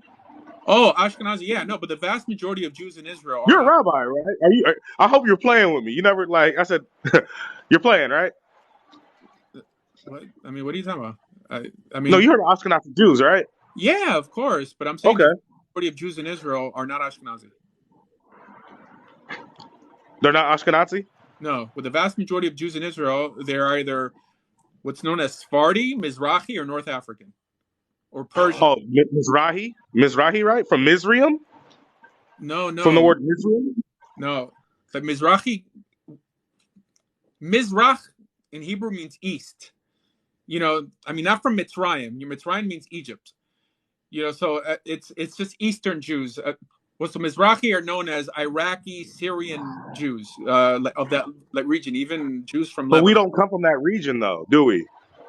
Hebrews don't come from that region. I understand Israel has been in exile for over 2,000 years. So when they returned back to the land of Israel, they brought back the customs to, I mean, there were Jews that came from China with the Kai Feng, Isn't that amazing? Jews from China, right?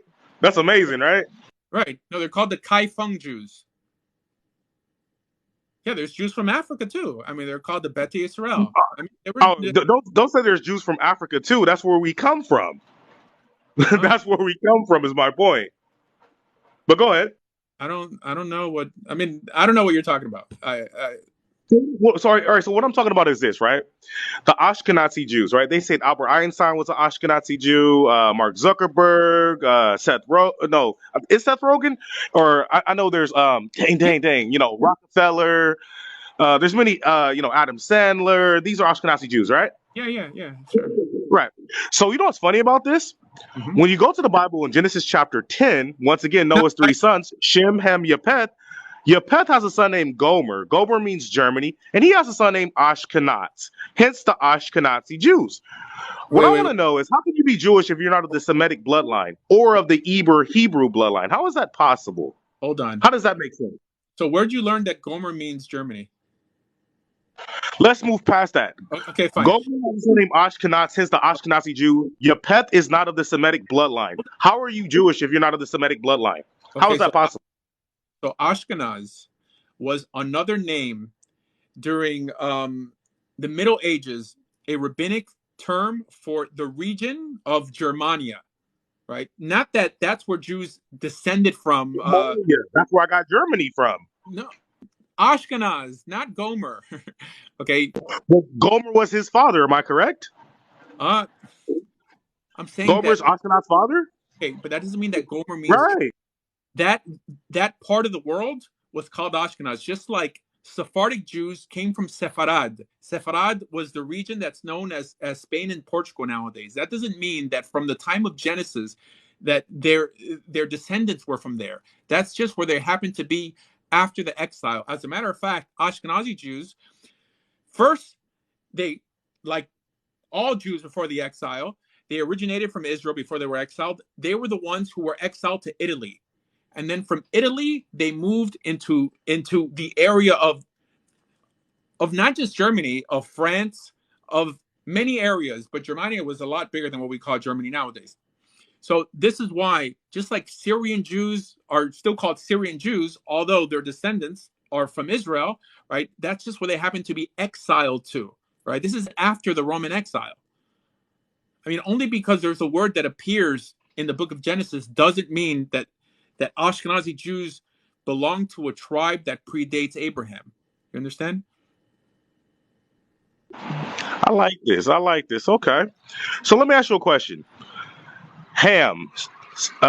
Noah has 3 sons: Shem, Ham, Yafet. Ham. What do you describe Ham as being? Like, what is Ham known? Like, give me the etymology of Ham, if you don't mind me. If you don't mind me asking, what's the etymology of the word Ham? And like of this, just talking about race in general, I think the understanding is that that's where the darker skinned people come from. I mean, I think that's So Ham means burnt or black, correct? all right. Not necessarily burnt. It means like hot, like in Hebrew. Like hot, warm, black, some equated to. So one of the sons is Cush. Well, one of the sons is Cush, right? And we know that's an African language, the Kushtic language, the Kushtic Empire. Would you agree? No, I get it. Yeah, no, Cush is Okay. Let me continue. Hold on. Yeah. Let me continue. Mizraim means upper and lower Egypt. Would you agree? Mitzrayim means Egypt. Yes. Yes. Phut means Libya, Africa. Would you agree? But this is trivial, man. This has. But guess what? Canaan. Guess where Canaan's at? Canaan is in the land. Canaan is Israel. Canaan is Israel. Am I lying? That is where Israel's at, the land of Canaan. And if Ham means black, what would that mean about Canaan and Israelites? What does that tell you, Rabbi? Okay, so nowhere in the we Torah. Could beat around the bush, but I could get it from too many angles. I could go from too many angles. Too many angles. Afro-Asiatic language family, I go from any angle. Look, I'm gonna have to drop you, like, if we can have a dialogue, okay? And I like talking to you. I'm just saying that the land of Israel in the Torah is not called Israel. It's called the land of the children of Israel. That's where, I mean, yes, it was known as the land of Canaan, but who cares what it's called? God calls it his land. And he says that we're strangers working his land. However, if we don't keep the Torah in his land, then the land is going to spit us out, right?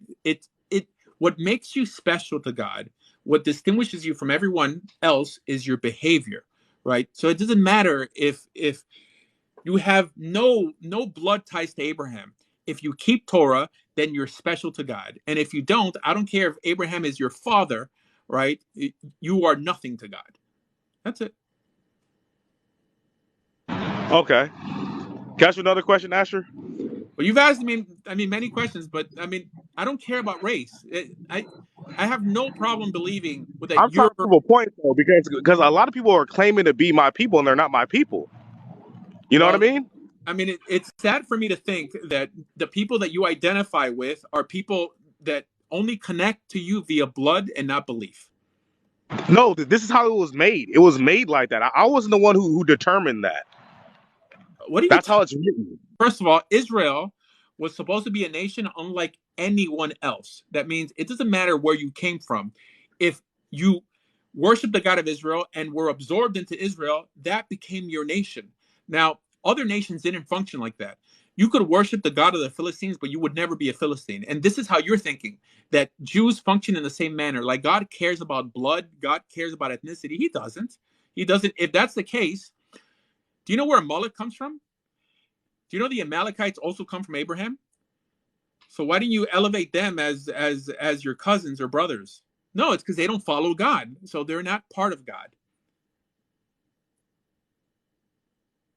I hear you. Can I ask you another question though? Come on, bro. I mean, I just want to ask you. Ask you're you like trying to catch me on. one or two questions left. One or two questions, if you don't mind. One or two. Go ahead, bro. All right. In the book of Judges, right, it describes Samson as having locks in his hair, 7 locks, right? Yeah. What does that mean to you? Why does he have 7 locks in his hair? And who culturally has locks in their hair? Okay. I'm not convinced that when it says locks there, it means dreadlocks. Okay. All right. Goldilocks. Okay. I mean, they didn't have golden dreadlocks. Okay. I mean, now it could mean that, maybe, right? But it's kind of a weird point to make. Like, who cares? You know, I have no issue actually assuming that Samson was black. I mean, why would I care? If I did have an issue, it means that I was a racist.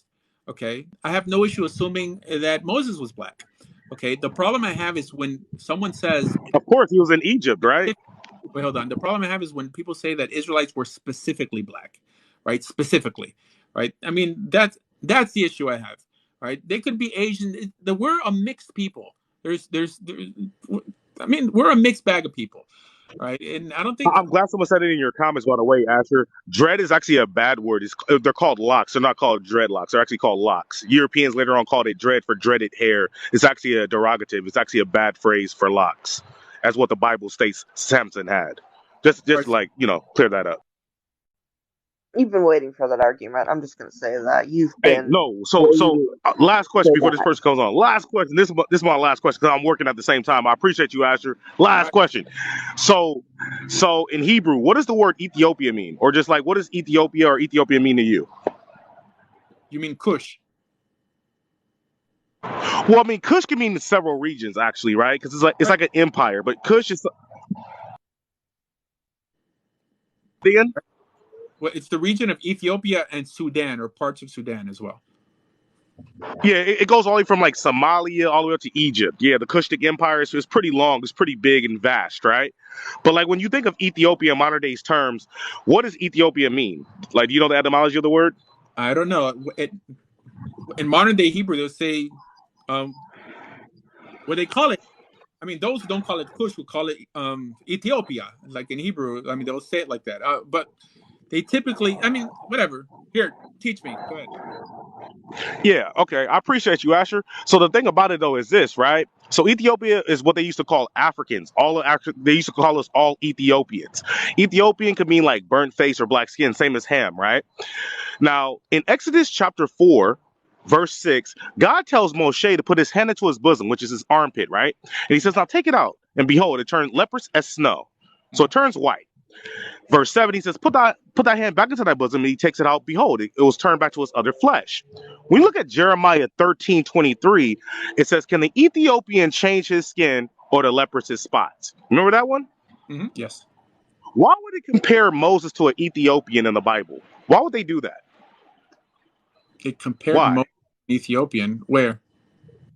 So think about it. Exodus chapter 4, 6, and 7. Right. He put his hand to his bosom. He takes it out, turns leprous as snow. It turns white. Right. He puts it back in, takes it out, turns back to his other flesh.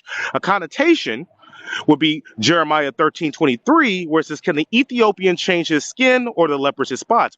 Once again, Ethiopian meaning burnt or black. So what it's saying is, can a black man change his skin white and vice versa, right? This is letting you know what Moses looks like, what Moshe looks like. Oh, that was my last part. I am not convinced that Moses was a white man. Okay, there's no debate here. I mean, for sure not. The problem with many Black Hebrews is that they never visited Israel and seen the color of Yemenites. I mean, have you seen Yemenite Jews? I'm probably the dark. Yemenites come from Ethiopians. Okay, all right. So I mean, I don't have any proof of that, and I'm pretty sure they would deny it because the Yemenite Jewish community actually claims to have arrived from the time of King Solomon in Yemen, right? And the problem was they never returned after they rebuilt the second temple, and supposedly they were cursed. I mean, for doing so. I mean, I'm telling you, this is what the Yemenite Jews believe. Okay, I just came from India, right? there's Indians who have very dark skin, and many times darker skin than most Black Americans, and they're not Black, okay? But many of them are Jewish also. So you don't have to have, you know, only because you have melanin in your system or a lot of melanin doesn't mean that you're Black, right? I mean, you do acknowledge that, right? Well, black's not even a race, right? Yeah, but you said Ethiopian. Then on top of that, we're brown. We're not even black, I right? understand. Yeah, but you said that Ethiopian met African, and you're in some way trying to prove that Moses was an Ethiopian. I'm talking about from like the definition of how it is known as in English to this day, right? What we know it as, right? Here, look, I agree with you that Moses wasn't white. Okay, I mean that really should end it there. You can't prove that he was Black. I can't prove that he wasn't Black. So it doesn't really matter. I think I just did. How? Once again, can the Ethiopian change his skin or the leopard his spots?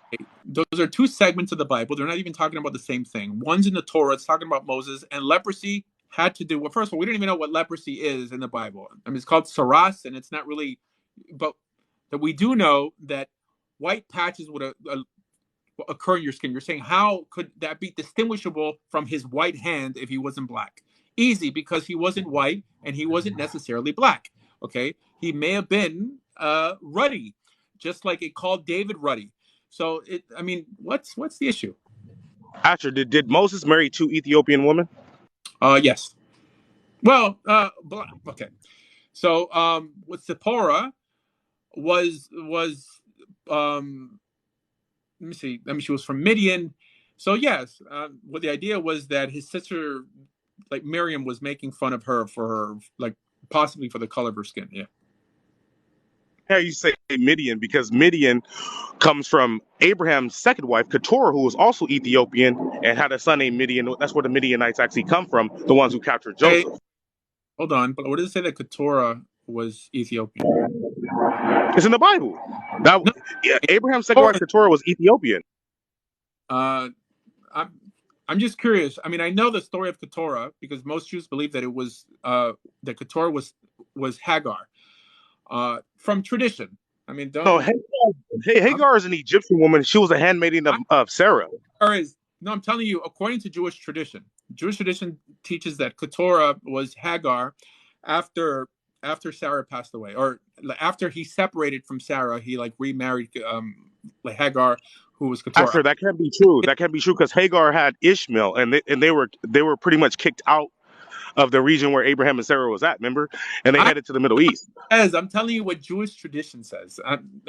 I get it. I mean, I know what the Bible says, but where does it say that Keturah was from Ethiopia? I would have to go look. I'll have to go look and actually show you right now. I'm actually working, so like I don't know how I could actually just go on my phone. If you could wait, I could show it. I could show it to you. If you could wait. Show it to me. I'm not familiar with it. I mean, it might be there, but I'm just not familiar with it. I mean, because I've researched Keturah before, because I also don't take Jewish tradition on face value. But there is a tradition that, I mean, this is what the average rabbinic Jew believes, that Hagar was.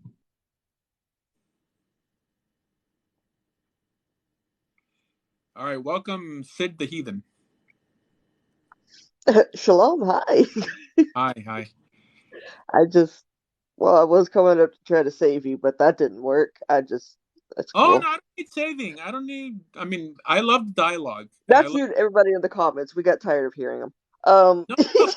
Here, I mean, the guy is for sure extremely knowledgeable, but he just, I clearly think he's mistaken, but that doesn't mean that. Everyone gets tired of hearing the truth. No one wants to hear the truth. The truth hurts. So, I mean, I guess. My God, you can only speak your truth. Not everybody else's. Your truth only. All right, no. Not everybody else's. Okay, let's not insult people. I'm not. I'm simply saying. I love the Hebrew Hammer. I'm not even disrespected by it because she cannot biblically prove me wrong. So I'm not, I'm not worried about it. I'm not worried about any kind of insult. Biblically prove me wrong. Prove me wrong using the Bible, using the Torah. It's 1:00 in the morning. I'm not here to prove anybody wrong. I came up for a pleasant discussion. Hold on, guys. Hold on. It's 1:00 in the morning. We're here discussing the Bible. We could be sleeping, we could be watching TikTok videos. Okay, we're discussing the Bible because we all love God here. Okay, we should unite on that basis. Like racial self-defense, I accept him as a brother because I know that he's passionate about the Word of God. He's extremely I'm knowledgeable. very passionate. There's no Yeah, question about that. so I don't like, unless someone's disrespectful, like I really don't kick people out so it's yeah. I mean, I appreciate him and I appreciate you, but So Brother yeah. Asher, I really appreciate you for saying that as well. But I want you to know something, Brother Asher. Turn left onto West Oh Middlefield man, Road. my bad. See, I'm still working. But what I want you to know is that people get offended by intellect and by knowledge, right? So the best way to make somebody sound ignorant or to make them seem like they're a certain kind of way is Continue on West Middlefield Road for half a mile. Is to disrespect them, and then once you disrespect them, you hope for them to say something and retort, and then you be like, "Yeah, see, look at this guy, then you mute him or you drop him, right? That was her tactic she was trying to do. All right. No, Anyway, still here, just relaxing, my guy. It's okay. okay, fine. I mean, just don't respond. I mean, I don't want let none of you guys say talk It's each other. all good. I now what we're discussing has to be on the table in terms of what I believe. Like, just race is not important to me. What you're saying may be true about blacks and Ethiopians. It's just not important to me. Like I said, I don't lie about not being Jewish or not being born into a Jewish family. I tell everyone that I converted. I'll tell you, the average convert lies about being a convert, right? They romanticize the Jewish people to, in my opinion, an unhealthy level. Okay, you should be proud that you're a convert. And if I tomorrow find out that I had a Jewish pedigree, I would still lie and say that I was a convert for the sake of my testimony, saying that, if God could use me, God could use anybody, right? Because this notion that you're special just because of the blood running through your veins, I think it's antithetical to the ethical message in Torah, right? That God could use anybody, right? That's it. I respect that. All right, so Sid the Heathen. All right, so I'm going to drop you for a little bit, the racial self-defense, because I think we already spoken enough. Yeah, I appreciate you. I appreciate it. Toda. Oda. Okay, welcome, Sid the Heathen. Hi, how are you doing? I'm doing good. How are you? You have that interesting name.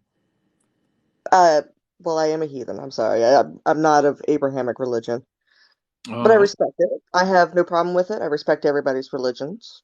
well, I don't respect unethical belief systems, but I tolerate them just because I'd end up in jail and not be able to do much. Yeah. Well, respect it's given regardless for me. Like the gentleman below us, I respect him. He is very passionate about what he speaks. He is very knowledgeable. But all I was saying, I wasn't trying to offend him if I did. I was saying you can speak your truth. You can't speak truth for everybody. Like you say, as in my opinion or what we are taught, you can speak your truth. Your truth only. You can't make truth for everybody else. Right. It's only what you know. Or truth. I mean, truth by definition has to be objective. Now, truth is objective. Exactly. Someone says, I'm giving you the truth. No, you're giving over what you think truth is to yourself. So that's the definition. Exactly.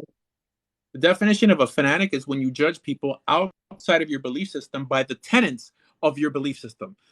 In this case, the ceremonial tenets, because I think everyone should be held to the same ethical standards, right? If harming others is wrong, no matter what the religion you belong to, exactly.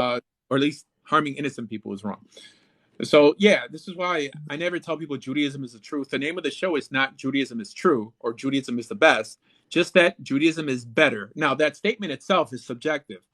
And this is why I'm not just posting the image. I'm inviting people on to discuss the idea from my perspective, But, and I would love to hear your perspective on it. That's why I jumped up. I have a lot of Ashkenazi Jew friends, and I've always been interested to learn more about Judaism. I'm wanting to read the Torah. I've studied many religions. This is what I love to do. The Torah is one of those I want to learn next. I want to learn what is the principles, the standing founders, what you do, how you pray, how your holidays, what you hold most dear in your fundamental core values. Wow. I mean, you could end up converting to Judaism, possibly. You know what? The Muslims have tried as well, and I've been reading the Quran, so, sir, who knows where my path will take me. But, I would love to learn more about Judaism. Where would be, in your perspective, a good place to start? So I always encourage people to read Dennis Prager's book, the 9 questions people ask about Judaism. That's probably the yeah, and then hop into the Torah. I mean, just first get a big picture Uh-huh. uh, of the religion and the people, and then go into the narrative. Welcome, Smallwood, super Hello. small. Hi. Hi. Hello, Small. Hi, thank you. How's it going? It's Uh, good. so where you from? So, I was kind of wondering, like, just in your view, what are the things that make Judaism better? Like specifically, like the top three things. Okay. First, I have to start with the base, and the base is Torah, the Okay. instructions that in faith we believe that we received from God on Mount Sinai. But regardless, we had those instructions; they appeared from somewhere. These instructions, what we call the Torah, has been probably the main book that has civilized this planet. The main book, not the only book. And it appeared at a time when people behaved worse than animals, and other gods behaved worse than people. So this should force every ethical person who comes from an offshoot of Judaism, whether it's Islam or Christianity, to pay tribute to where their ethics actually come from. Because Islam and Christianity just really brought mainly metaphysics and narrative to the table, right? That's what distinguishes Christianity and Islam. They didn't really improve on the ethics. The ethics came from the Torah. It seems like the Torah wasn't so preoccupied with the metaphysical and so much narrative, because trust me, the creation story could have been a lot more elaborate. To sum up the Torah, it's a book of laws, right? Correct. Okay. Like ethical standards. It isn't like a philosophy; it's like a book of laws. Oh, well, it's a both. Both. Okay. I mean, the Torah is, with the keeping of that law, the culmination of us having what we consider an ethical standard becomes an ideology, right? And we believe that God wants us to behave in a certain manner for X, Y, Z reasons, right? But yeah, it's a philosophy, it's an ideology, it's a lifestyle. So that itself, in my opinion, that I think the reason someone should choose a belief system is because it, in some way, makes things better than any other belief system. It improves the world more efficiently, like more successfully. It makes the world a better place. Um, so why would I take narrative over ethics, right? And that's the debate between Islam, Christianity, and Judaism. Okay, got you. Cool. Are you Jewish? So me? Yeah. Yes. Yes. Uh, Yeah. are you an observant Jew? I used to be, not anymore. Like, how were you? I mean, were you like, how observant were you? I mean, I'm curious. I went to yeshiva for a while, but I was Chabad. Oh, But I we forgot. spoke before, right? Yeah, yeah. Yeah. Oh, okay. All right. Never mind. The Asher, what do you think about the Book of Enoch? Is it allowed to read? Yes, you're allowed to read any book, actually. As long as it brings you back to Torah, it's fine. I'm not convinced of what appears in the Book of Enoch. I for sure don't believe it's written by Enoch. But fine. I mean, Jews have their own books also, like Chabad. My friend here grew up Chabad, right? I mean, but they're big on Chitas. So Chitas is like Techilim and Tanya, right? Tanya, I guess that's, I mean, the book that only Chabadniks read. But not only Chabadniks. Sorry, guys, it's getting late here. But anyways, I believe that book brings people closer to Torah, so I'm not against them studying that. Why would I be against them studying the Book of Enoch? Let's see. Anyways, guys, I think on that note, we're going to stab out for tonight. All right. Yeah, it's late here. Maybe next time. I think I'm traveling. I don't know. We'll see. All right, guys. Thank you. Thank you for stopping by. Take it easy, Layla. Thank you for moderating. And yeah, consider becoming Jewish. Share the channel, whatever. Like the live if you haven't already. And yeah, I appreciate you guys. Be well.